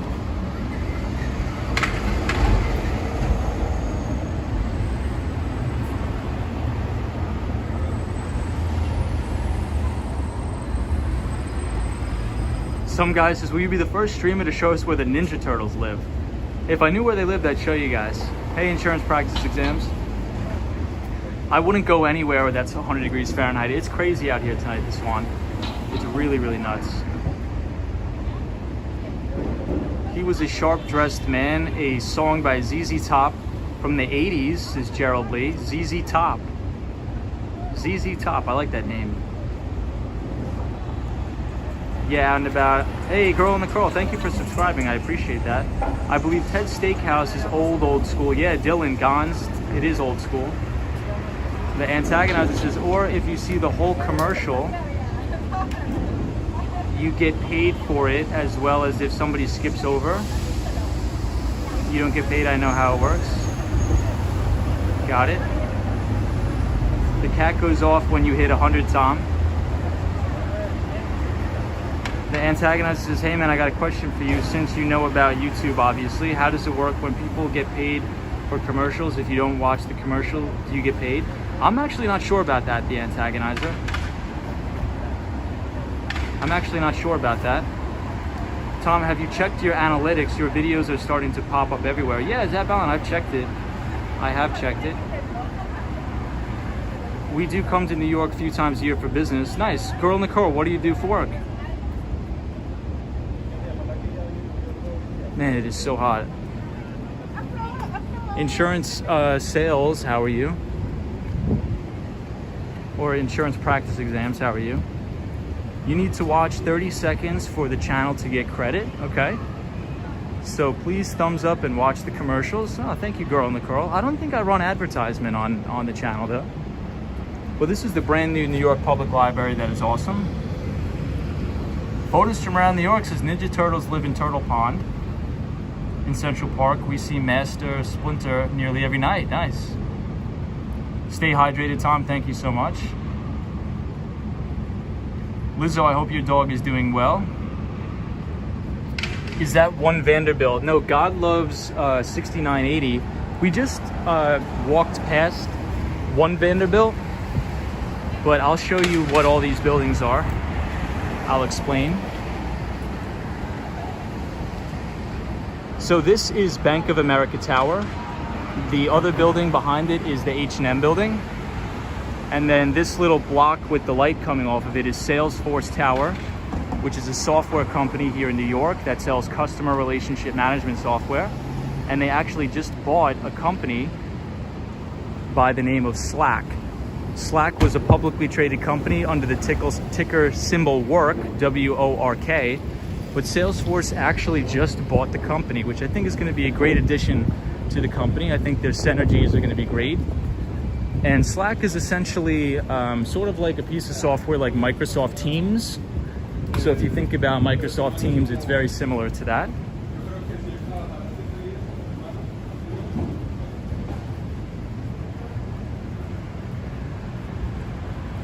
Some guy says, oh wow, they bought Slack, nice. Should be good for them. Yeah, I think it's a great acquisition. And I think Mark Benioff. So Mark Benioff is the CEO and founder of Salesforce. I think he's one of the greatest CEOs of all time. And everybody should actually read his book, Trailblazer. So if you're interested in learning more about Mark Benioff and how he created Salesforce, please check out the book, Trailblazer by Mark Benioff. That's a phenomenal book. I have it in my library at home. Tom, you mentioned before that you're a big fan of Frank Sinatra. How did you get interested in that genre of music? Well, my grandfather is very, very, very Italian. So he's an Italian guy. He likes Dean Martin, the Rat Pack, Frank Sinatra, pretty much all the main, all the old timers. All the old timers. So I listened to that a lot growing up.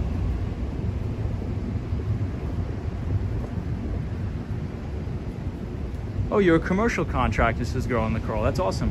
It's really cool. So we're here at Bryant Park, outside of the New York Public Library. And again, this is Bank of America Tower, which is a big investment bank on Wall Street. Angela 141, thank you for subscribing to the channel. I try to read out everybody's name that subscribes, but sometimes they go by too fast. But I do appreciate everybody subscribing. We usually skateboard around New York City on this channel, but today it was raining, so we could not do that. But the topic of today's stream was order flow, selling order flow. So exchanges like Robinhood sell customers' order flow to high frequency trading firms on Wall Street or market makers. So the biggest market makers on Wall Street or the biggest algorithmic trading firms and quant firms are Citadel Securities, Two Sigma, Jane Street, anything like that. And that is the business model. And that is how Robinhood is able to offer commission-free trading. But I don't personally recommend Robinhood, but that is sort of, you know, why they have to testify before Congress, is because they think there's a conflict of interest there. But in my personal opinion, I do not think there is. I think it's actually helpful. Well, Bryant Park is beautiful.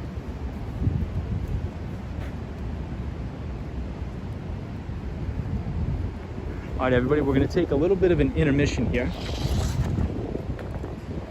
I'm gonna sit down. We gotta take a break. So I may be on the Bryant Park cam, the web camera. So if anybody wants to check it out, there we go. Hey, Ibrahim is there. What kind of skateboard are you using? Longboard? No, I don't use a longboard. I just use a regular skateboard, about an 8.5 inch Girl in the Curl. I think it allows me to get around the city very easy. Hey, Barry is here, says I missed out on the stream. No problem. Hey, Azam says, I am here. Welcome to the stream. Hey, Daniel G says, good evening, Tom.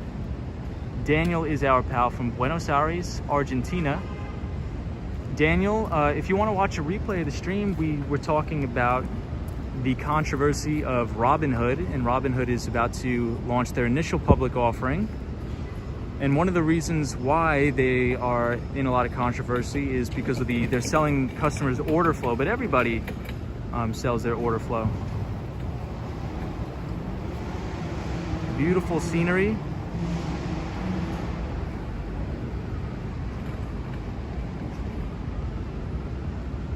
Let's see, I'm trying not to miss anybody's comments. Gerald Lee says, Tom, you mentioned before, I think I read that one.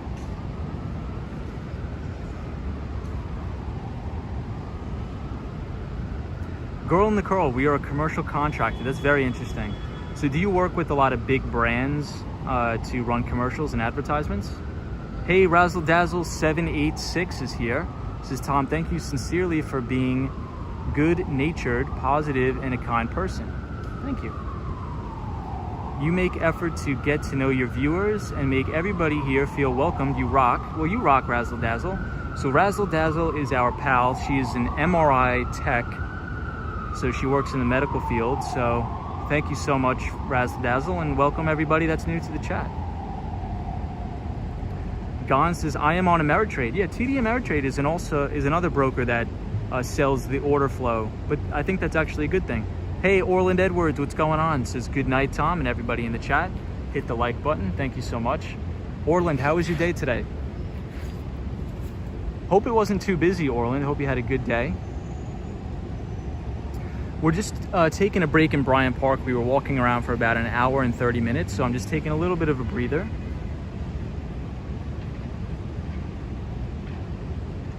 And I'm trying not to miss any of the comments here. But Girl in the Curl, I do not longboard. Only when I'm out on Long Island on the boardwalk, I do that. Gerald Lee says, that's great. I love that your grandfather got you interested in their music. All of those guys, Sinatra, Dean Martin, Sammy Davis Jr., were all great. They're gone, but their music lives on. I agree. Yeah, I love the Rat Pack. The Rat Pack is very, very beautiful. Beautiful music. It's art. It's literally like a work of art. But Barry, welcome to the stream.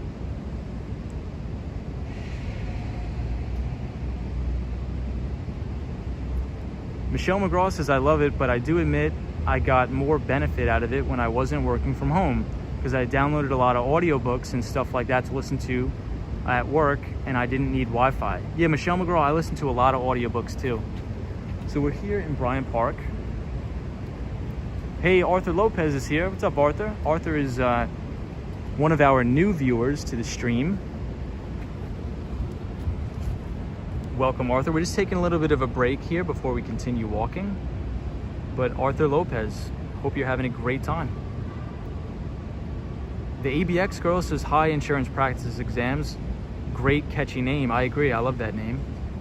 Hey, Melbourne resident is here. He says, hey, mate, how are you and where are you streaming today? So Melbourne.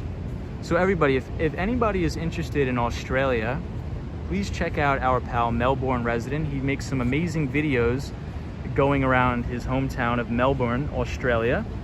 But we're just walking around tonight. We're not skateboarding.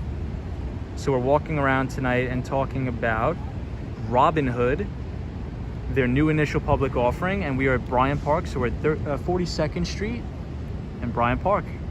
And thank you for all the new people that are joining the stream and subscribing to the channel. The ABX girl says, Midtown Manhattan Library. My mom ran that branch. Wow, that's amazing. So the ABX girl, you're talking about this the main one here, right? There's also another New York Public Library right across the street from it that's really beautiful. That's brand new.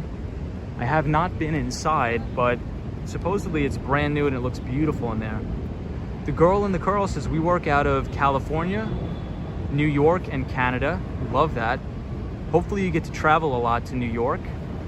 If you're ever in New York, Girl in the Curl, I'm gonna program the Nightbot to suggest some of the best restaurants that I would suggest you come to when you're here. Some guy says Robinhood never liked that guy.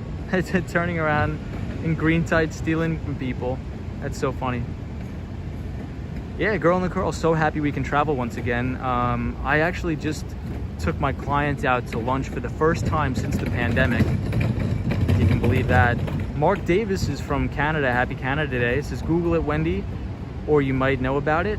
Let me see. Barry says, thanks, Tom.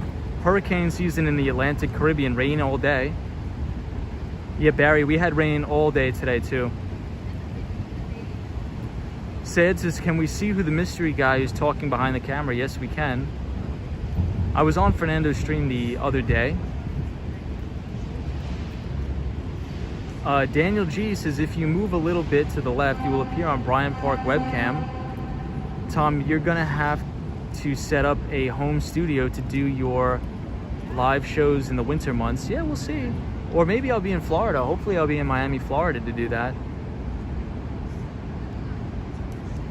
So Girl in the Curl, I'm just gonna give you one quick restaurant recommendation if you don't mind. If you come to New York, you gotta go to this Italian place. It's called Becco, B-E-C-C-O, and it's on Restaurant Row near Times Square.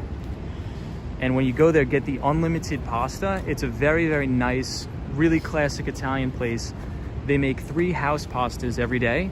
And if you get the unlimited pasta, they come around and they serve you whichever is your favorite one. So please check it out. It's called Becco, B-E-C-C-O. Julie Hawks says Bryant Park webcam is not close to there. Gerald Lee says, is that real grass over there or is it AstroTurf? Yeah, it's real grass and they make it really, really nice. It's beautiful. It is real grass. Excuse me, I gotta get some water. Andrew says, go towards the 2 people, Tom, so we can see you. Sure. So I think you guys could see me now. This is the Bryant Park webcam right here. So you guys should be able to see me. Girl in the Curl says, I will be right back. So yeah, Girl in the Curl, if you come to New York, please go to Becco. It's great. Which is better, Becco or Carmine's? Becco is way better than Carmine's in my opinion. I love Bryant Park, I do too. That's fine, quite okay. Text flying so quickly, LOL, one day. I'm not here, I missed you, Michelle McGraw. Yeah, so Andrew Calhoun, Melbourne is a fellow Aussie. So Aussie, Aussie, Aussie, oi, oi, oi. I am Italian, I am very picky. We can't see you on the Bryant Park webcam. I'm standing right in front of it. You should be able to see me, Sad Avocado. I love that name too.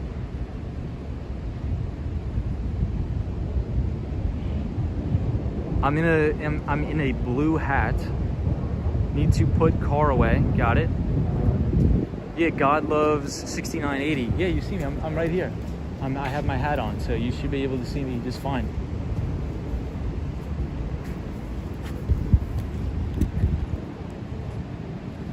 Sad Avocado, love that name. That's awesome. Yes, you can, bottom right. I see you. Yeah, so I'll wave to the camera. So what's up, everybody?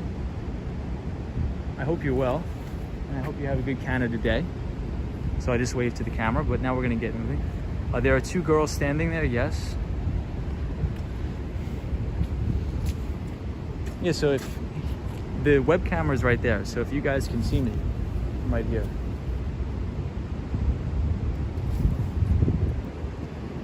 But now we have to get it moving along here. I try to read all the comments, guys, so if I do miss anything, I do apologize. Oh, Zap Balance says, you see me. No, you're out of frame. It's a 3-second delay.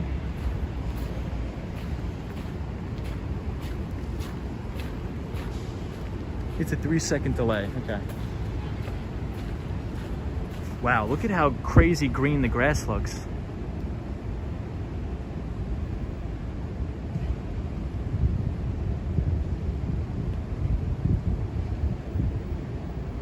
God loves 6980. This is fun, haha.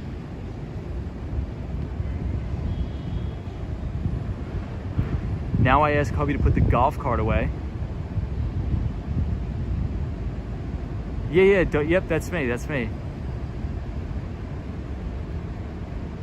Didn't realize you just, yeah, so I just used my cell phone. Yeah, I'm on the Bryant Park webcam, that's so funny. I'm trying not to miss any of the comments. Nice shorts. Hey, no selfies here. You must be hot in that sweater. Yeah, I'm burning up. But when we first started the stream, it was crazy. And it was raining like, it was nuts. That was cool. Yeah, nice to see you too, everybody. So what, hopefully, maybe next week, I'm gonna be playing ping pong with Fernando.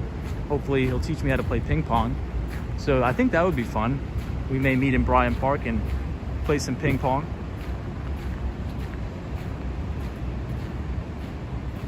I do not know how to go to Bryant Park and stay in here, says Girl in the Curl.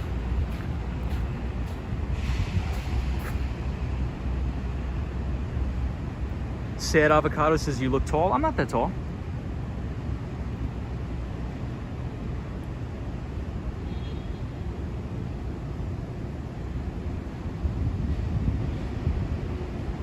White hoodie and a backpack, yes.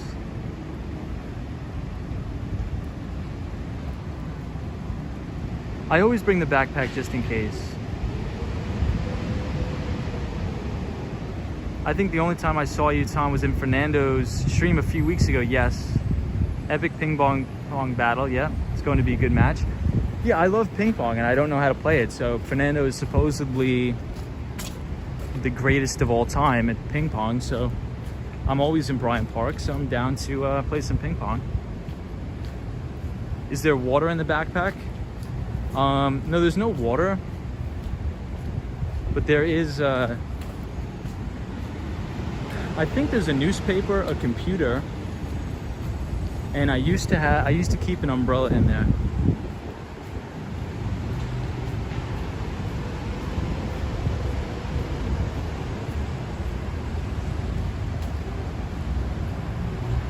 Ken Jace is nice looking area. I used to take a lot of clients here too. This Fever Tree porch in Bryant Park, I would take a ton of clients here. Yeah, backpack is a must in New York City. Here in Portugal, we call it ping pong and tennis table. Nice. Or table tennis, it's called, or something like that.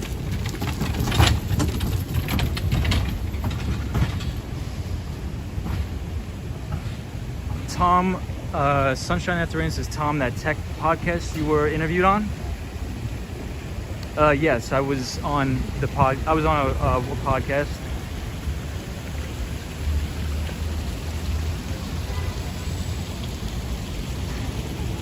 So check out this view from Bryant Park. It's really nice. The swan is still here. Love the swan. So this view is amazing here at Bryant Park.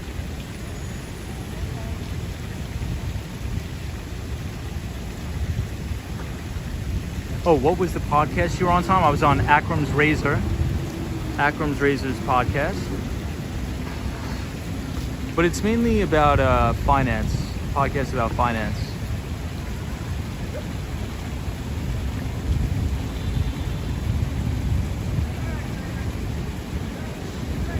Akram's Razor was a prop trader on Wall Street. It's called Akram's Razor. Just make sure you wear a sweatband on your head and you'll be great. I see the pros wearing them. Azam says, you brought a newspaper? Yeah, I brought a newspaper.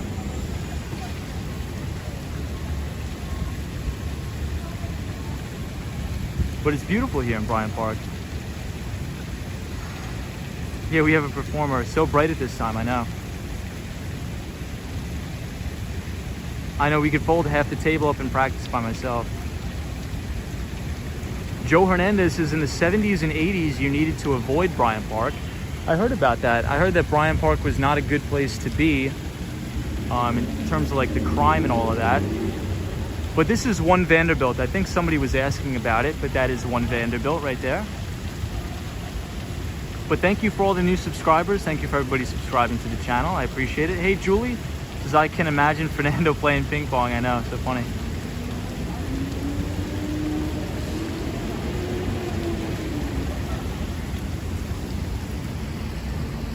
So we'll exit the park.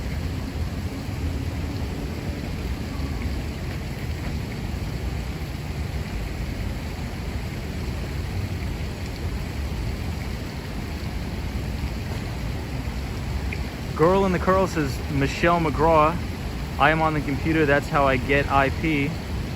When someone is trying to crash someone's stream, I can nail them. You should put your hoodie in your backpack, says Solo401, I know. Boxer says, no one is shouting, the park is closed. I think they're gonna do that soon in the next 20 minutes. But Boxer, thank you for joining the stream. I don't think we've seen you here before, so welcome. We usually skateboard around the city, but a little bit of a rain out today. Look at how clean and clear this grass is. It's amazing. Hey, Real says, I'm back. Hey, Brian Rock Rail Fan subscribe. So thank you, Brian Rock Rail Fan.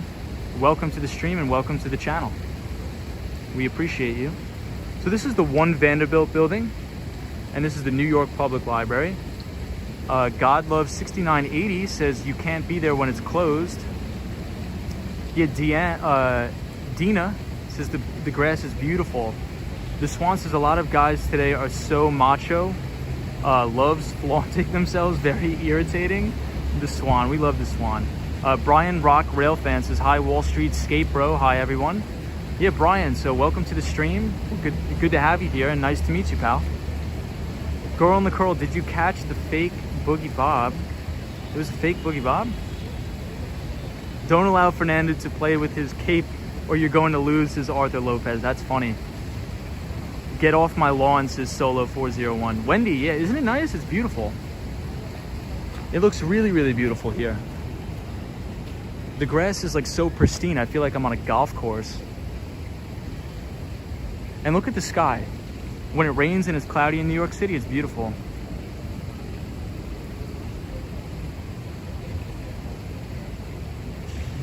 So everybody, this is the Nightbot, and the Nightbot will suggest my favorite books on investments. So you could check out How to Make Money in Stocks by William J. O'Neill. And William J. O'Neill is the founder of Investors Business Daily, which they recently just sold to News Corp. News Corp owns Fox News. So that's a very good book. I would definitely recommend that. Ken J says, nice.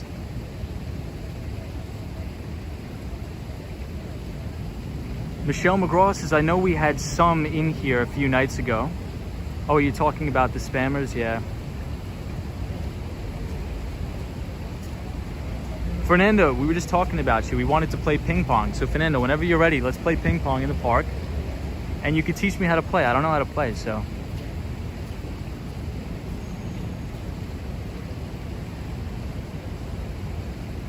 The sky looks really beautiful, I know.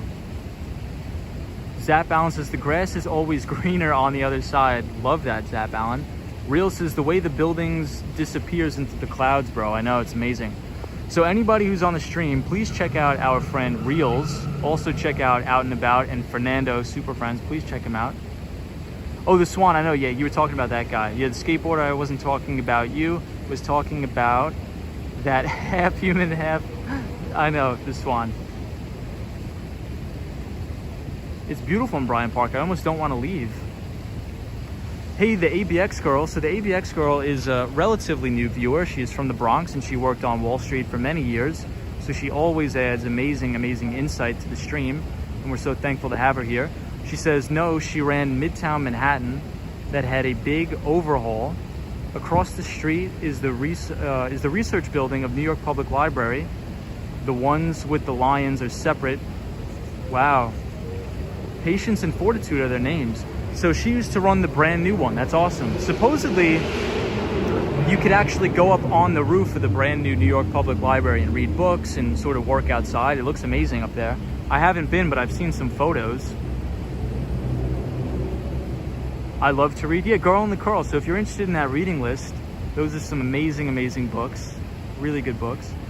Yeah, Michelle McGraw, the sky looks amazing. What I like is the blue building in the clouds. It looks great. So if I'm missing your comments, I apologize. I'm trying to get everybody. Ken J says New York has so very nice parks. I agree.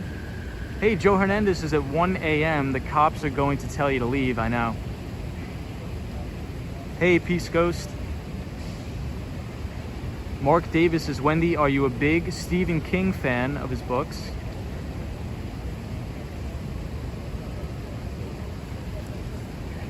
All right, guys, so we will we'll head down, we'll walk to 34th Street, we'll see the Empire State Building for the Swan, and then we'll end the stream right at the Empire State Building. But we'll take one more look at Bryant Park at night. It looks beautiful at night. Tom, let's ball 1v1 me, bro. I know. Reels, so Reels is like 7 feet tall, so I don't think that's gonna go over well. Reels, maybe if it's me, Fernando, and all of the moderators versus you, maybe we'll have a chance. Maybe, just maybe.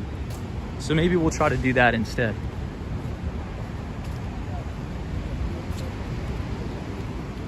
I think Fernando would be good at basketball. Dina says Bryant Park is beautiful during Christmas time as well. I agree. They set up something called the Winter Village. The Winter Village. Oh, so this is what we were sort of talking about earlier on the stream with everybody working remote. So I think this company, WeWork, which is actually partially owned by SoftBank, and SoftBank actually owned a part of the company that I used to work for. So the founder and CEO, or the chairman of SoftBank, it's a Japanese conglomerate company, and his name is Masayoshi Son. So if anybody's interested, please check out Masa-san. He's an amazing, smart guy, probably one of the greatest investors of our time. And he runs the SoftBank Vision Fund. The SoftBank Vision Fund, where they invest in a lot of technology companies and things like that. And now a guy by the name of Marcelo Claure runs, or is the CEO of SoftBank, and he's in charge of WeWork.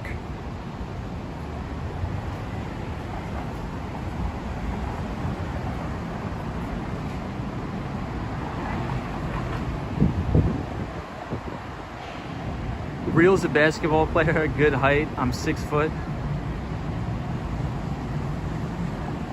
You can sit on my shoulders, I'm 6'4".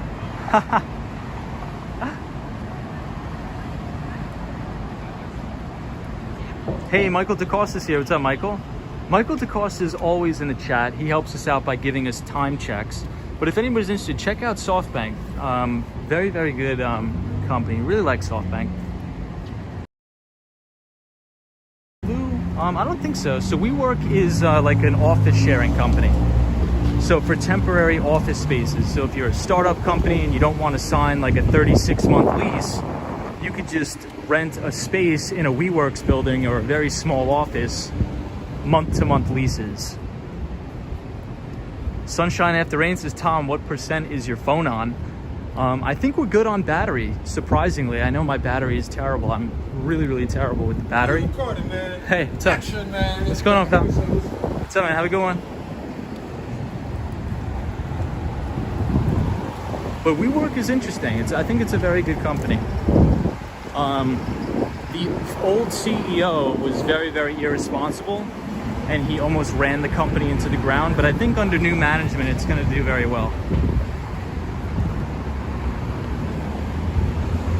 But now we are here by the Bank of China.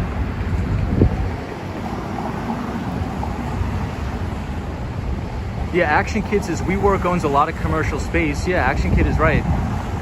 So Action Kid, the company, the tech company I used to work for, SoftBank, owned a majority stake in there.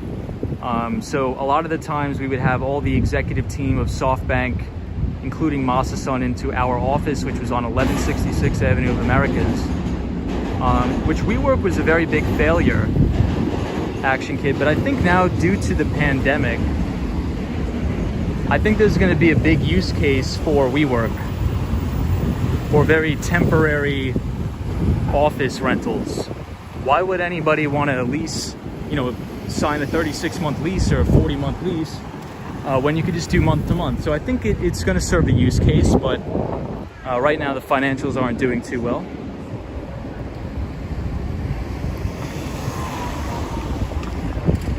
But the CEO now that's in charge of WeWork is Marcelo. and he is the co-owner of Miami FC with David Beckham. So they own a soccer team down in Miami. Hey, good night, girl in the curl. Thank you for joining. I appreciate it. Hey, Daniel G says, I used to work at WeWork. How was it, Daniel? I know that they went through a lot of layoffs and they were spending so much money, but that's usually what happens with those unicorn companies.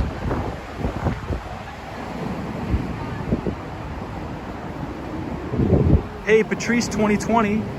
Welcome to the stream, Patrice 2020. Says hello, everybody. The ABX girl says it was a heroin haven. Yikes, Bryant Park, that's not good.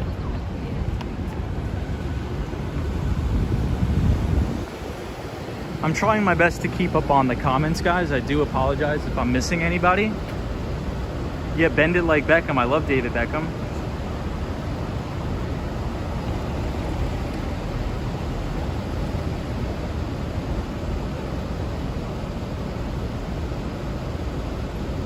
Zap balances, boom, that's my BMW. Daniel G says, every time I visit New York, I have lunch in Bryant Park. It's a great place to have lunch. Bryant Park is a beautiful area with great coffee shops.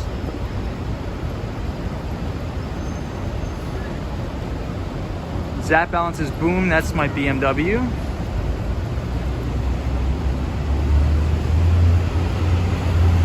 Josh D says, just subscribe to Reels. Yeah, Reels has a great channel. Yes, Action Kid is in the house. That's the real Action Kid.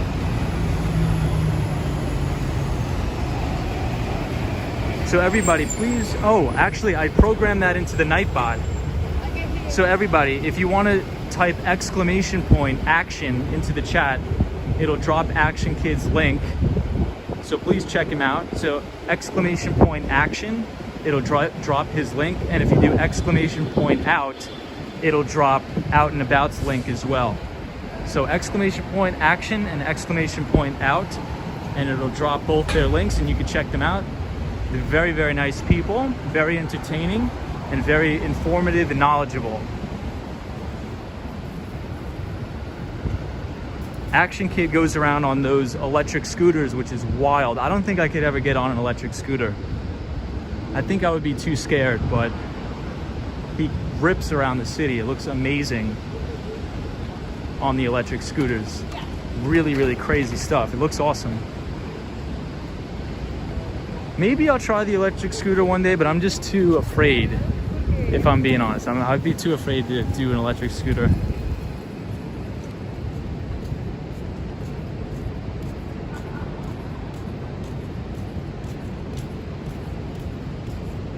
Action Kid says, I don't think I could get on a skateboard. I've tried before and lost balance. Yeah, Action Kid, I think that's how I feel with the electric scooters, man. That stuff freaks me out. So anything with like motors, if I'm not in like a vehicle like a car, I don't know if I could do it. I think it's just the scooters go way too fast.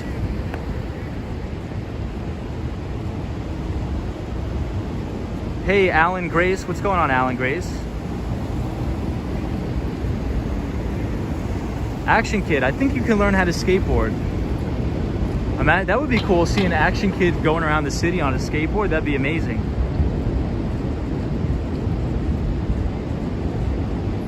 Would you ever get a boosted board, says No Self. I would not get a boosted board. And one of the reasons for that is, again, I just don't like anything with the motor on it. I just think it's a little bit too dangerous. I want to be in control of where I go.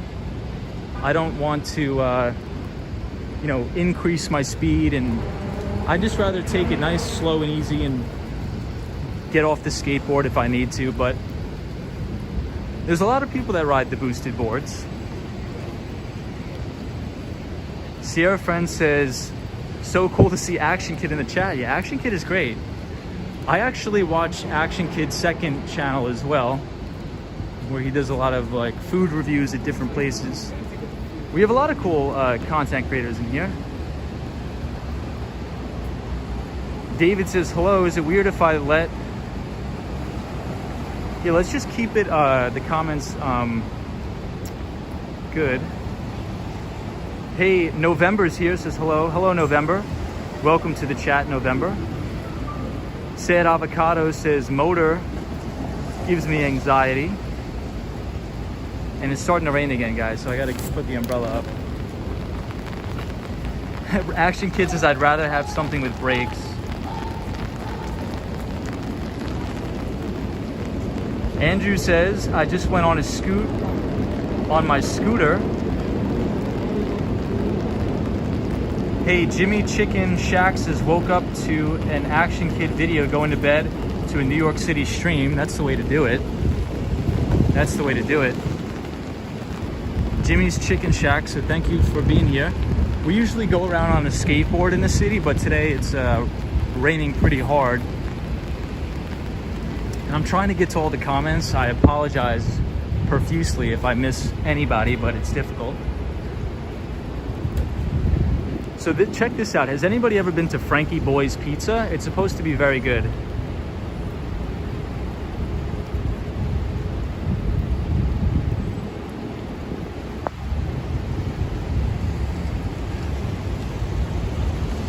SRIOSPER says I love this channel, regards from Colombia. Well, thank you for being here, and I'm sending my well wishes from New York City to Colombia. We love Colombia here. There's a big Colombian community here in New York City. Barry says, Tom, don't get soaked, especially at night. Barry says, I'm not on his channel, definitely need to join. Never heard about it. Yeah, so Action Kid has a second channel. Please check it out. Very entertaining. Especially if you're a native New Yorker and you don't really leave New York. He shows amazing places all over. Hey, Razzle Dazzle's still here. He says, Action Kid was the first New York vlogger I started watching, and I've learned a lot about New York thanks to him. Same.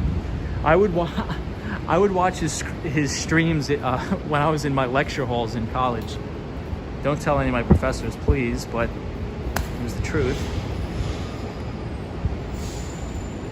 I would sit in the back and just like be on different streams hanging out. Jimmy Chicken Shack says, yeah, tons of info. Ken J says, I love to check out most of the live streaming channels that show all the many parts in New York City. Each person does a very good job of showing off New York and what they have to offer. Nice. Action Kid says, haha, that would get you in trouble at lectures. Yeah, Action Kid, I went to John Jay College, which is 59. It's a CUNY school, local CUNY school. And yeah, we would check out the stream.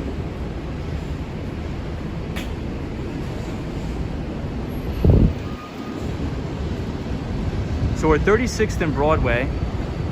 Hey, Daniel G says, the other night I asked about the best burger in New York. How about the best pizza? Which is the best pizza in New York?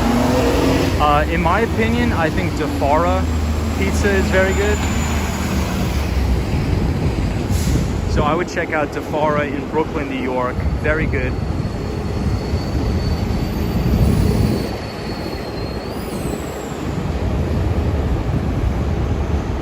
Sad Avocado says, Action Kid, you should get a skateboard on your stream. I agree. Action Kid should jump on the skateboard, learn how to skateboard, and stream from the skateboard. I think that'd be awesome.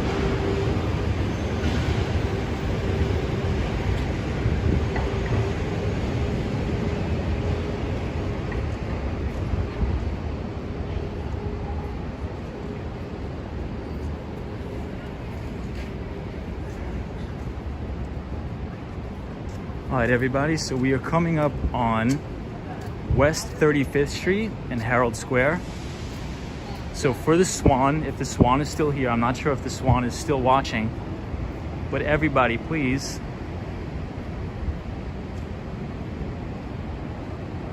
Yeah, Action Kid says, I think Sad Avocado means you should get you on my channel. Oh, it's funny. I think I actually saw, like way back in the day, I think I actually passed Action Kid doing a stream one day. But I didn't want to say anything because it's like, I don't want to harass. All right, so everybody, please drop exclamation point SWAN in the chat for the Empire State Building. So if anybody puts exclamation point SWAN in the chat, we'll get our pal the Swan. Yeah, Mark Davis says the Swan loves the Empire State Building.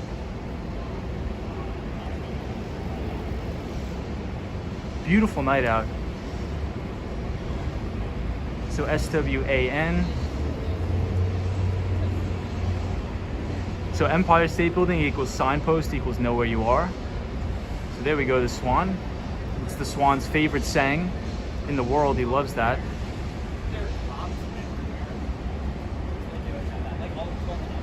Hey, DJ says hello. What's up? What's up, DJ?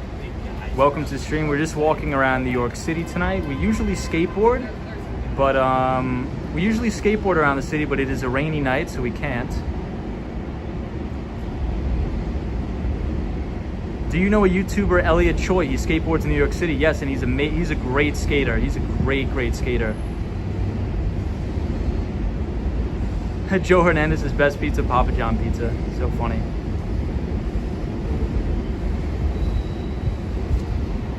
But from my experience, I think that what was I gonna say? DeFara Pizza in Brooklyn, New York by Brooklyn College is probably the best pizza I've ever had.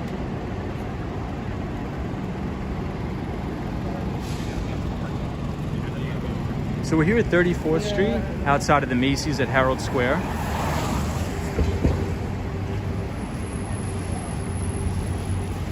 Barry Burks, thank you for subscribing to the channel, Barry. I appreciate that. Greetings from Chile. We love Chile in the chat. You should go up there to the Empire State Building one night, Tom, says Daniel G. Maybe. I haven't been up to the Empire State Building since I was a little kid. So maybe we'll check it out one day. We'll definitely have to check it out one day. But DJ is our pal from Chile, so welcome to all of our viewers from Chile. And so anybody interested in investing, the Nightbot will drop some of the greatest investment books of all time, so feel free to check them out.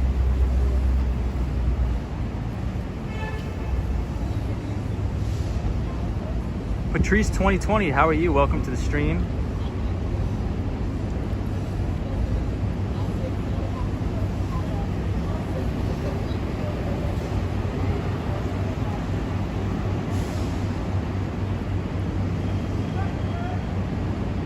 Yes, so Common Stocks and Uncommon Profits is a book by Phil Fisher, and it's a very good book on fundamental analysis. So it'll teach you of the most common things to look for when trying to develop an investment thesis.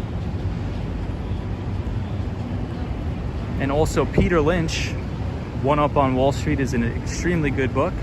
And Peter Lynch was the portfolio manager of Fidelity's Magellan Fund, which was one of the most successful mutual funds on Wall Street. And I'm also in the process of programming Nightbot to drop some very interesting and helpful free YouTube videos of interviews of Peter Lynch. Hey Suzanne, how old are you? I am 26. I just turned 26 years old. Daniel G says, those pink flowers for real.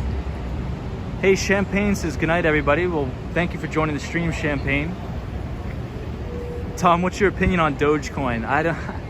It's nuts. That's my opinion. I would never put any money in that. Trading for a Living by Elder Alexander, great book. I've never heard of that, so I cannot endorse that, but I will check it out and let you know what I think. Marco Phillips says hello from Chicago. Well, welcome, Marco Phillips. Welcome to the stream, Marco. Barry Burks says hi from Orlando. Can't wait to visit the city soon. Yeah, Barry, I think you're gonna love it, man. You're gonna love the city, I promise. So Barry, we usually go around on a skateboard in New York City, but when you come to New York, there's so many places to go to eat. You're gonna have a great time. How about Ethereum? I think there's some use cases for Ethereum. I think a lot of companies could make good products and services on top of Ethereum. But I think in general, I think it's a very still risky asset class. But at the end of the day, if you're looking for something very decentralized, you have to understand that Ethereum is built on Amazon Web Services, so AWS. So in theory, if anybody wanted to shut it down, they could just pull the plug on AWS. So if you're looking for something that's like a use case that's interesting, Sad Avocado says, I feel like a lot of people around your age are into Doge. Yeah, but I think that those are very young people that are a little bit naive and really don't understand investing, and that really don't understand how to invest the proper way.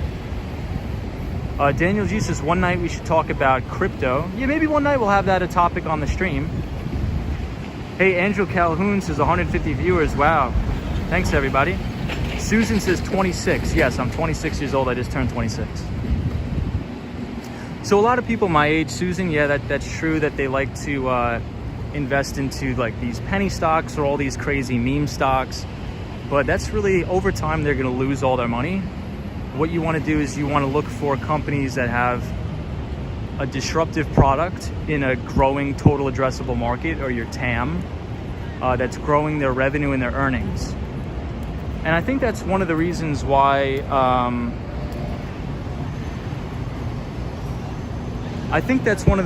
these big tech companies have done so well, right? So if you think about a company like Amazon, look at its share price appreciation over the last 10 years. And that's because a lot of people may think about Amazon as a pure play e-commerce company, but that's actually not the case. I mean, they have many different businesses. So if you think about their cloud computing unit, or AWS, or Amazon Web Services, that just expands their TAM even more, or their total addressable market. So what you want to look for is a company that goes for full domination, right? So pure play e-commerce play, Amazon, but a lot of people don't know about their cloud computing unit, which is Amazon AWS. So if you look at the earnings growth and the earnings trajectory over the course of the past 10 years on Amazon, it's pretty much been on an exponential growth curve, as well as their revenue growth. So those are the type of companies I like to look for. So the leading companies in cloud computing, so if you think about a cloud computing platform, you think about an AWS or a Microsoft Azure cloud, you think about a Google cloud, and also for our Chinese counterparts, you think about an Alibaba cloud that's also gaining market share. Hey, Bob Davidson is here. He says, best New York joke. How many New Yorkers does it take to put in a light bulb? None of your damn business. Love that joke. Bob Davidson, great joke. Thank you for joining. Bob, we usually skateboard around the city, but today we are just walking around because of the rain. Barry says, invest in gold, safe haven. I've been doing this for years now in good times of economic unrest has brought. Yeah, so I think the argument for gold is that it doesn't really produce anything, right? So I don't know. I think for me, I would just rather buy a business that produces cash flows.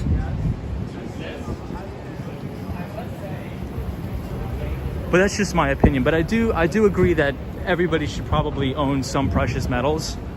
But one of the things that a lot of people don't know is that on Wall Street, there's a lot of metals market manipulation. So if you look at the French investment bank, BNP Paribas, there's actually a lot of traders in the commodities market that have been rigging the metals market, so rigging the silver market, because a lot of the volume that's traded in the precious metals market is all paper derivatives.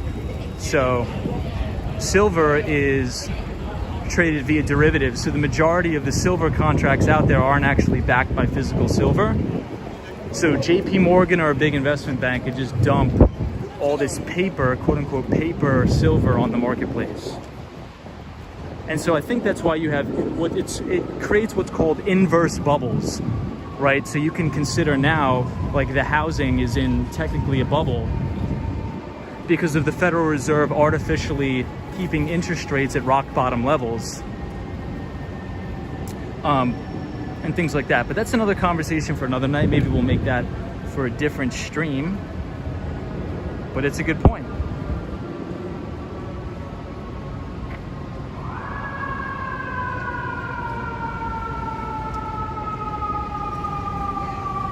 Hey, what's up, Josh T?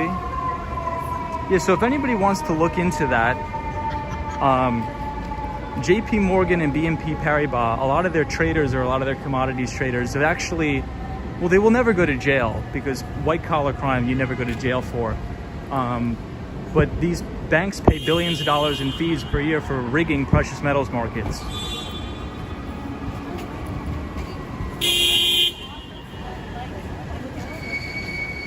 Hey, Julie. We're going to turn left. Weather in Chicago. Finally, siren, says Joe Hernandez. Josh D says, that's interesting. Hey, DJ says, is it hot? It's crazy hot here, and I accidentally brought a sweatshirt. Says, Nasir's Vision says, what do you think about the future of GME and AMC stocks? Meme stocks in general. Do you think they will start to be popular in 1 to 2 years? So I don't invest into companies that don't have any earnings or sales.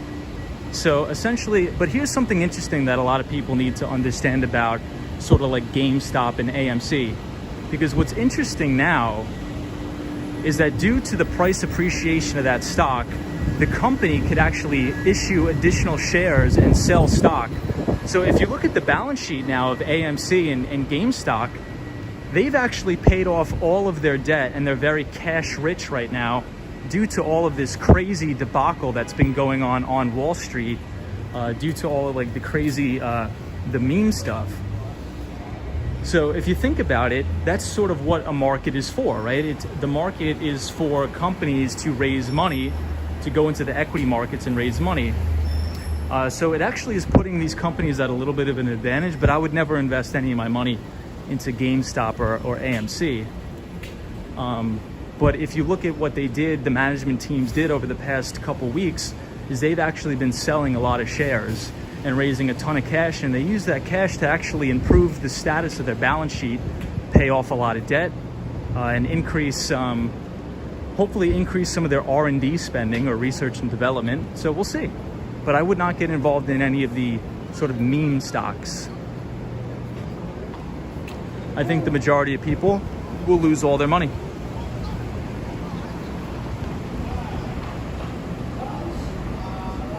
Champagne says you live stream a lot. Yeah, we usually live stream on the back of a skateboard. Mark Davis says, Tom, have you ever been approached to appear on Financial Markets podcast? You definitely have a personality to do it. Yeah, so I was 2 years back, I was on not a big podcast, but it was called Akram's Razor, but it's very well known in the finance industry because Akram was a contributor at Seeking Alpha, and Seeking Alpha is a large finance website. So I was on the podcast. I appeared as a guest last year. So if anybody's interested in watching that, it's called Akram's Razors Podcast. And I was on there talking about a lot of the software as a service stocks, and mainly focusing on healthcare and cybersecurity. So I appeared as a guest on that podcast last year. Nasir's Vision says, thanks for your answer. Your channel is great. You actually know what you're talking about. So yeah, Nasir, I appreciate that. So I guess I really can't give out financial advice, but what I would say is just to completely, totally ignore all of these charlatans that are supposedly telling everybody you can make $500 a day or $1,000 a day trading stocks. It's irrational to think that, and it's just not true. These people try to entice you to trade penny stocks, but these stocks have no earnings or revenues, right? And if anybody who's worked on Wall Street, you would know that there's strict limitations. So let's say, for example, I'm running a mutual fund. By law, I'm actually not allowed to commit capital to companies that don't have an earnings trajectory, right? And that's to protect investors, right? So if you don't have any buyers in the stock, the price of the equity is not going to go up. So if you study the best investors to ever do it, like Stanley Druckenmiller and Peter Lynch, people like that, they'll tell you that their investment thesis is found in identifying companies that have strong earnings growth. So if you look at all the big tech companies over the past 5 years, those are the companies that have had the explosive earnings and revenue growth. Over time, price will follow earnings. So you don't want to intraday trade. you want to identify those companies with strong earnings growth, and you want to buy them and you want to hold them. And another reason for that is because when you keep trading and day trading, that creates taxable events. So when you create a taxable event, you have to pay a lot of income, or you have to pay a lot of short-term capital gains taxes, which you don't want to do. So what you want to do is you want to deploy tax mitigation strategies to where you buy solid companies that hold them for 5 to 10 years to defer the taxes. So I hope that helps. So if you, in the chat, the Nightbot drops a lot of books that have helped me in the past with investing. So I would stay away from all penny stocks. I would stay away from a lot of these meme stocks. But I will say, it's going to get very interesting now with this AMC and GameStop, because people sort of tend to forget what the equity markets are supposed to do. And equity markets are supposed to be able to raise money for companies, right? So let's say if, I'm not doing very well, but my stock price goes up, I could actually issue more shares on the market to raise money, and I could actually use that to pay down debt on my balance sheet and things like that. So AMC and GameStop now are actually in very healthy financial positions, as crazy as that may sound. As bizarre as that may sound, it's true. So check out this view of the Empire State Building.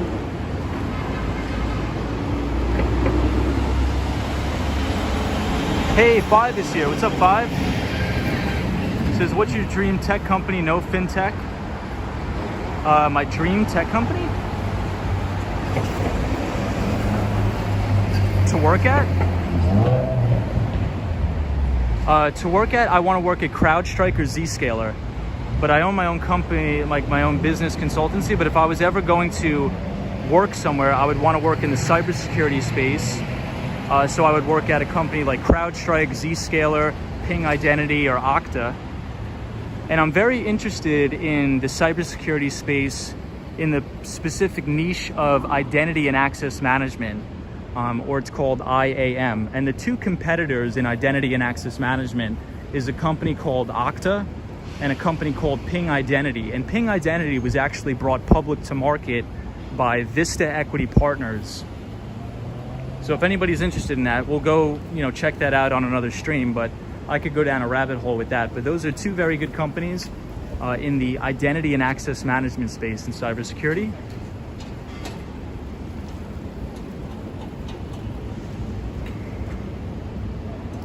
Hey, Five says my friend is interning at Okta. He's gonna have a great time. Okta's a great company. So Okta does identity and access management, single sign-on, things like that. Great company. I got a job offer at Okta for an enterprise account executive position. I didn't take it, but maybe sometime down the line I will.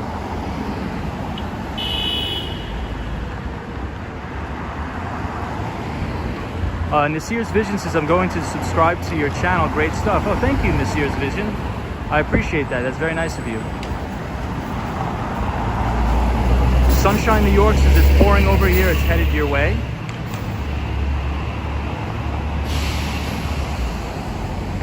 Yeah, more fees and let's see. So I'm trying to read everybody's comments. I apologize. It's just almost impossible. Sad Avocado says, you are saying people who invest in GME or AMC will lose all their money? I think the majority of people will, yeah. Tom, take a look at MELI share. I'm very familiar with that company. Nasir's Vision says, thanks for your answer. Your channel is great and you actually know what you're talking about. Oh, I appreciate that. AMC almost went broke last year. Yeah, I think the point that I'm trying to make is that you shouldn't just invest into something because it's fashionable at the time and that it's a meme or a joke, because at the end of the day, the investment business isn't a joke. It's not a meme. Like you're playing with people's money.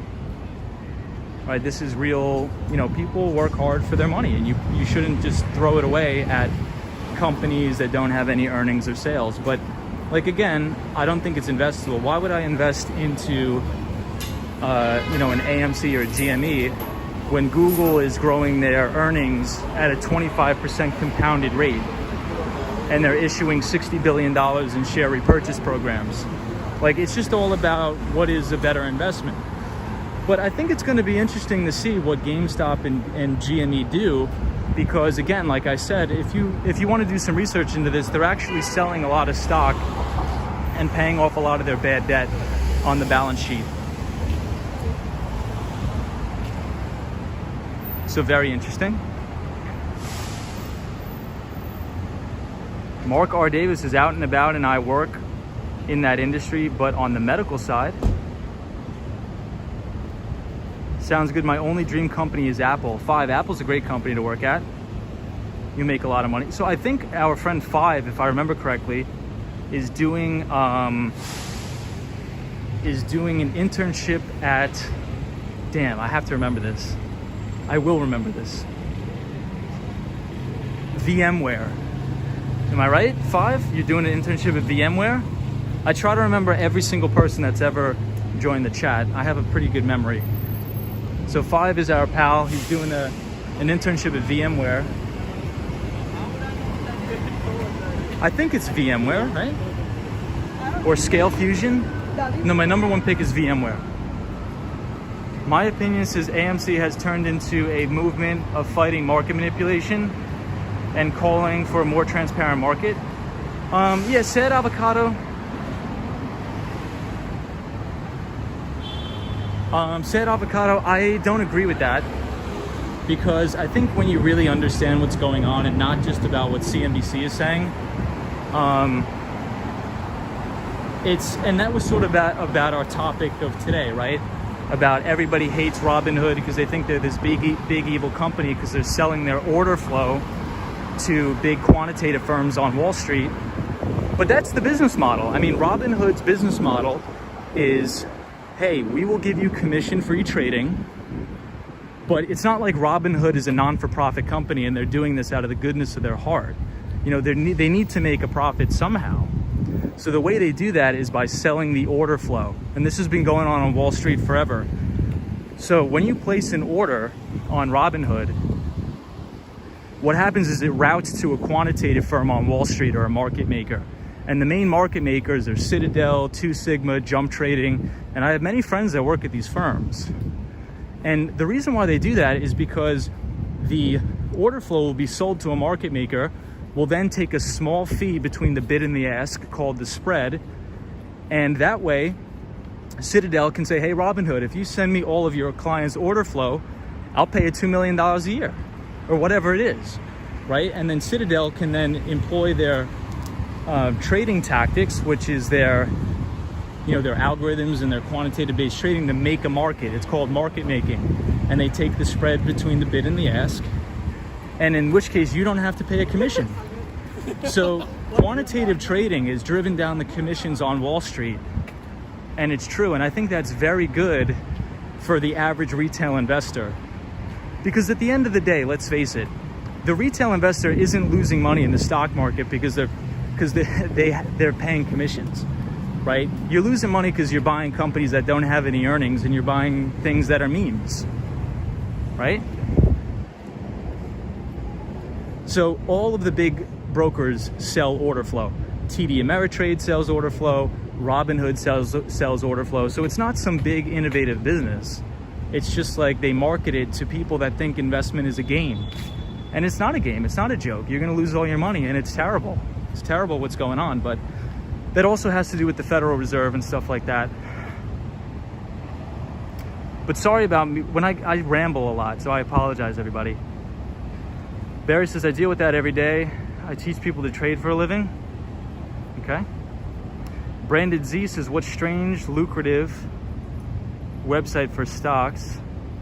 Brandon, I don't know. I mean, I just, the only sort of investment website I'm subscribed to is Investors Business Daily.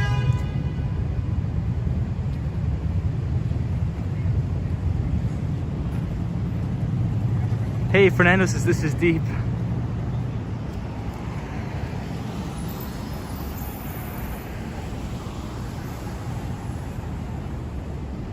Yeah, so I would only subscribe to Investors Business Daily. So I think that L Trotz is great channel. Thank you. I appreciate that, L Trot. appreciate that. Thank you, all the new viewers. But essentially, I do agree that yes, there were hedge funds on Wall Street that were being way too greedy and they were short selling this stock into the ground. So any sort of buying pressure on GameStop is going to push that stock a lot higher. And what happens is when you're naked short selling something, in order to close out of your short position, you need to buy back that stock. So Dave Polkin and his boys at the hedge fund, when they were getting margin calls, they were getting crazy amount of margin calls where the broker was saying, hey, your stock is moving the other way, it's moving against you. You need to buy back this stock now or raise money to pay off this margin call, right? So in essence, that drove the stock of GameStop up through the moon.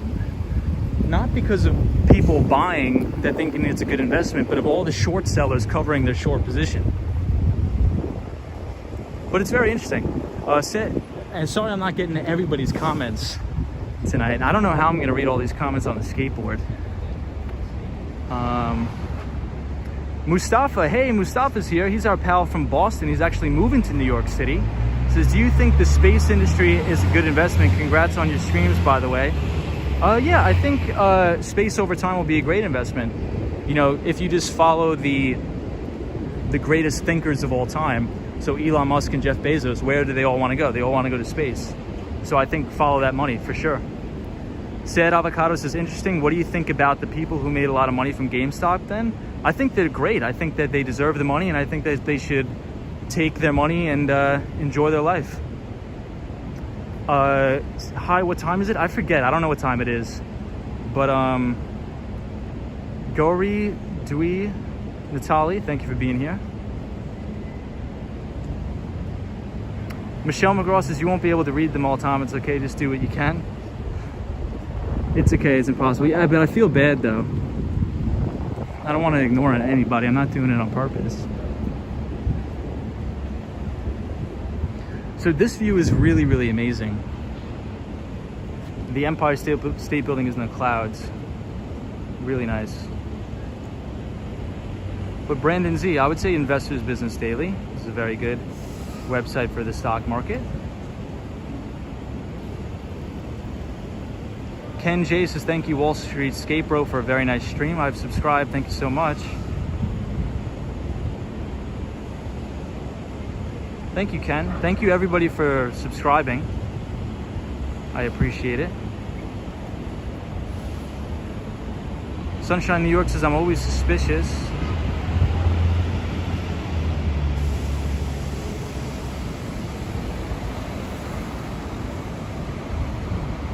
Yeah, I appreciate everybody that's subscribing to the channel. Thank you so much. I'm just trying to read all the comments, but they're going too fast.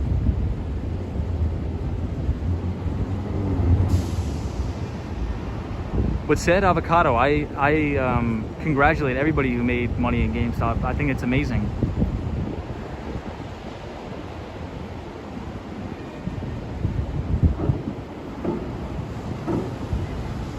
Hey, Nichols is here. Do you like the upside potential of AMD? Yeah, I think so. I work in tech, and what you're seeing now is a global semiconductor shortage. And I think that's mainly in part due to the fault of Intel, but we'll make that another topic for another day. And Intel essentially, I think, stole from the vast majority of Americans, but we'll go into why I think that. But essentially, they have hollowed out their company and haven't invested any money into research and development and paid their top C-suite mega bonuses. So they're extremely behind on chipset technology. So you think about a company like Taiwan Semiconductor, those are the main players in the semiconductor space. And now Intel's asking the United States for a bailout essentially and saying, hey, you know, our chip technology is extremely out of date. We're not manufacturing any semiconductors in the United States. You need to give us billions of dollars. So the taxpayers are going to give Intel billions and billions of dollars. After over the past 10 years, the executive suite at Intel has not been investing any of their profits into research and development. All they've been doing is just paying their corporate C-suite a ton of money in compensation. And now that the United States is getting their ass kicked, from companies like Taiwan Semiconductor.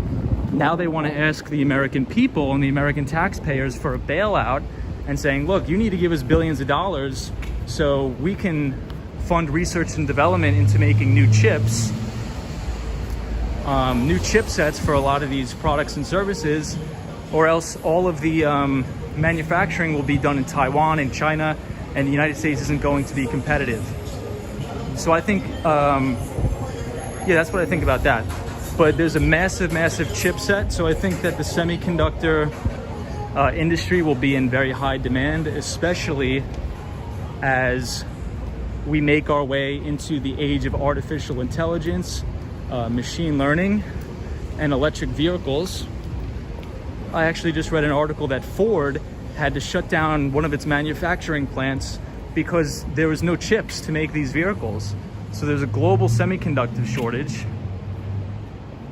There's a global semiconductor shortage now, and we need that to make autonomous vehicles. We need that to make electric vehicles, in computers, in cell phones, and things like that. So I think the semiconductor industry is going to grow. So hopefully that answers your question.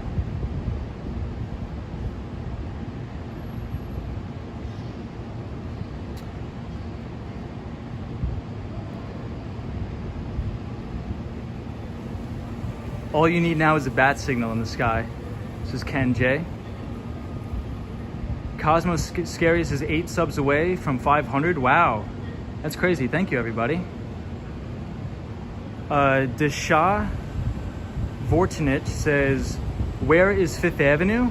5th Avenue is one avenue over, but we are walking down Broadway. But thank you so much, Desha, for being here. Thank you so much, Desha. Brandon Z says, thank you. Yeah, Brandon, check out Investors Business Daily.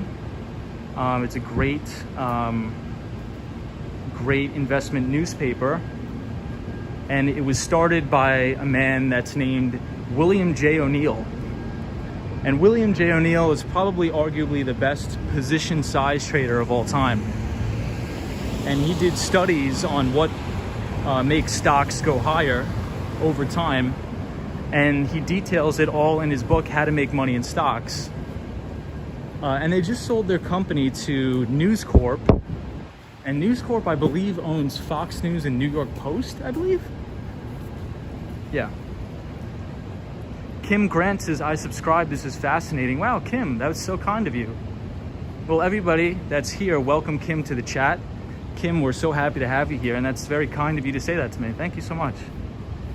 God Love 6980 says, do you live stream every day? I try to live stream as much as I can on my skateboard, but today it was just raining really, really crazy.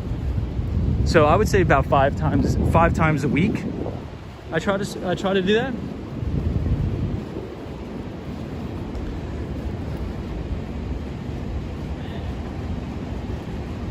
And once again, everybody, if I'm missing your comments, I'm not doing that in a malicious way. I just sometimes, like, these things are going by so fast. I'm trying to hit everybody, I promise. Zap Balance says, Tom, you got about 100 new subscribers in 24 hours. Wow, that's crazy. Well, thank you, everybody. I really appreciate everybody being here, and I love hanging out with everybody. Hey, Jail's here. What's up, Jail? Says, I don't believe that the next war will be in bombs and weaponry. I think it'll be a cyber war. I believe so too, Jail. Calls and or leaps on AMD and Intel then? No, I think I am very bearish on Intel. But I wouldn't trade in the derivatives market unless you know what you're doing.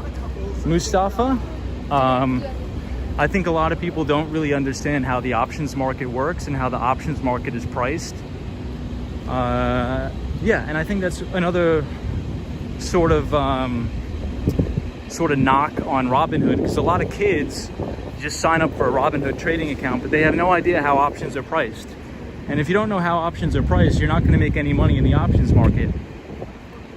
Nobody really, they don't understand volatility, right? They don't understand when volatility is expensive or volatility is cheap.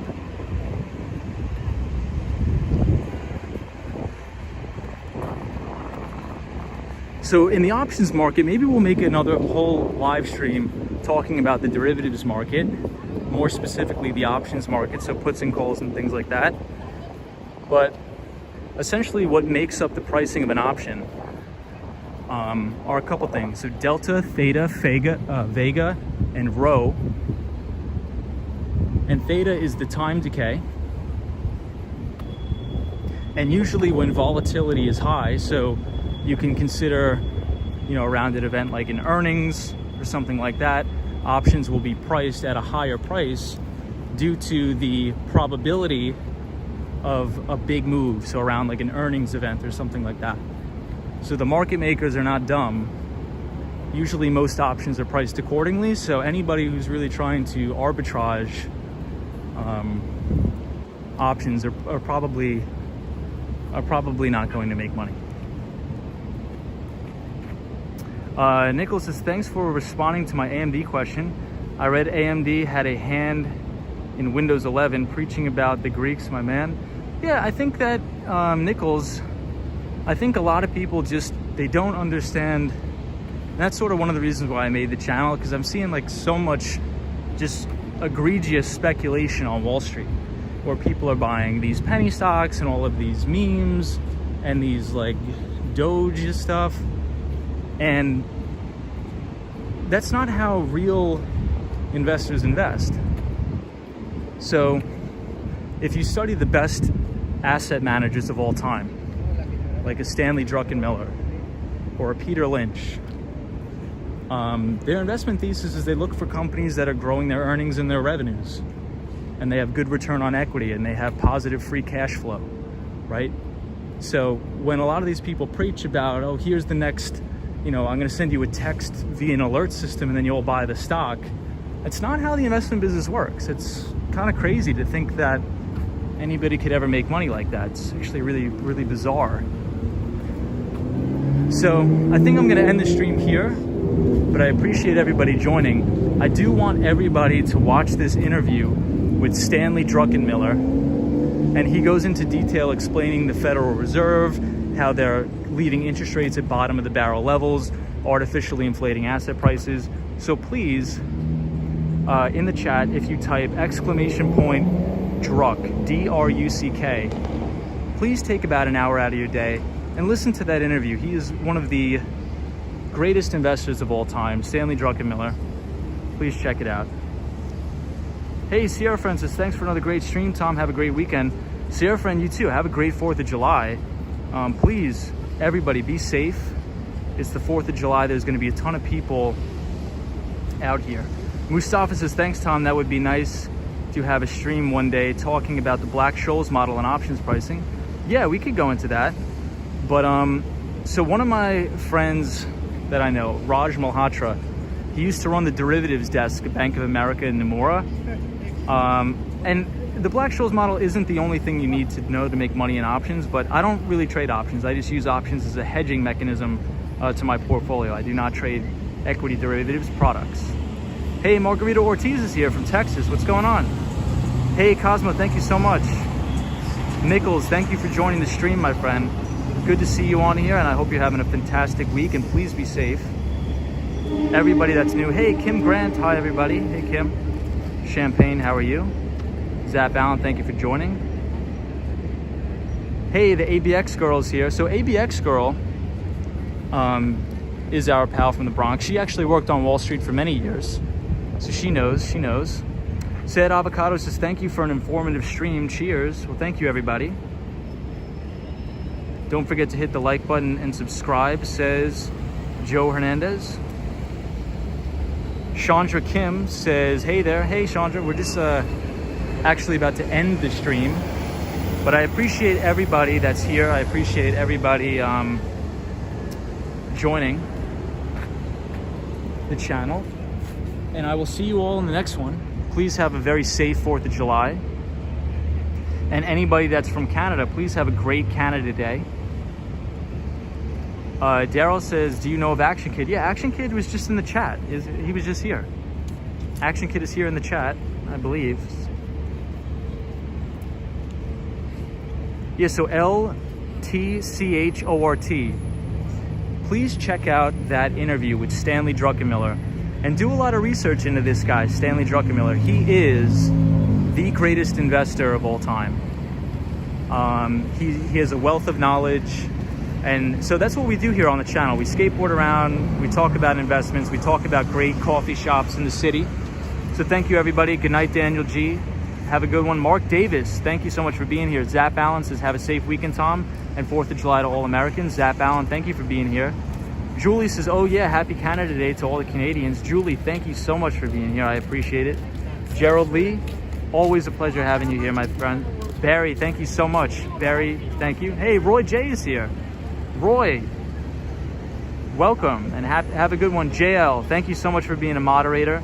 Enjoy the weekend, JL. You're a great guy. Very nice. Michelle McGraw is our pal.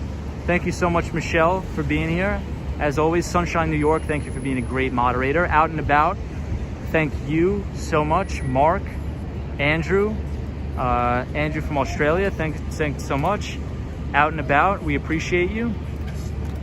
Sally, thank you for joining. Sally, I hope you have a great weekend. I may see you guys tomorrow, or maybe not, because I'm going to be taking the Long Island Railroad out. But Andrew Calhoun, great moderator. Thank you so much for helping out with the stream. Michael DaCosta with the time checks as always. Michael, thank you so much for being here. And so this is the Nightbot's reading list it'll leave you off with. So if anybody's interested about investments, please check out those books. You can pretty much get them for free online if you type in like common stocks and uncommon profits investing in YouTube. The audiobooks are actually for free online, so you don't have to pay anybody anything. It's all free. Roy J says, I had the stream playing on my TV. Thanks again for the great info. No problem, Roy J. Well, thank you everybody so much. I am going to sign off. Have a good one. Everybody be safe. Have a fantastic 4th of July weekend. Wherever you are around the world, thank you for joining. I appreciate it. And I'll see you all in the next stream. Take it easy, everyone. Be safe, please. There's a lot of crazies out. And everybody from Canada, happy Canada Day. Take it easy, everybody. See you, Margarita. See you, Joe. And once again, thanks everybody for subscribing. And I'll see you in the next one. Take it easy, Mark. Thanks, Michelle McGraw.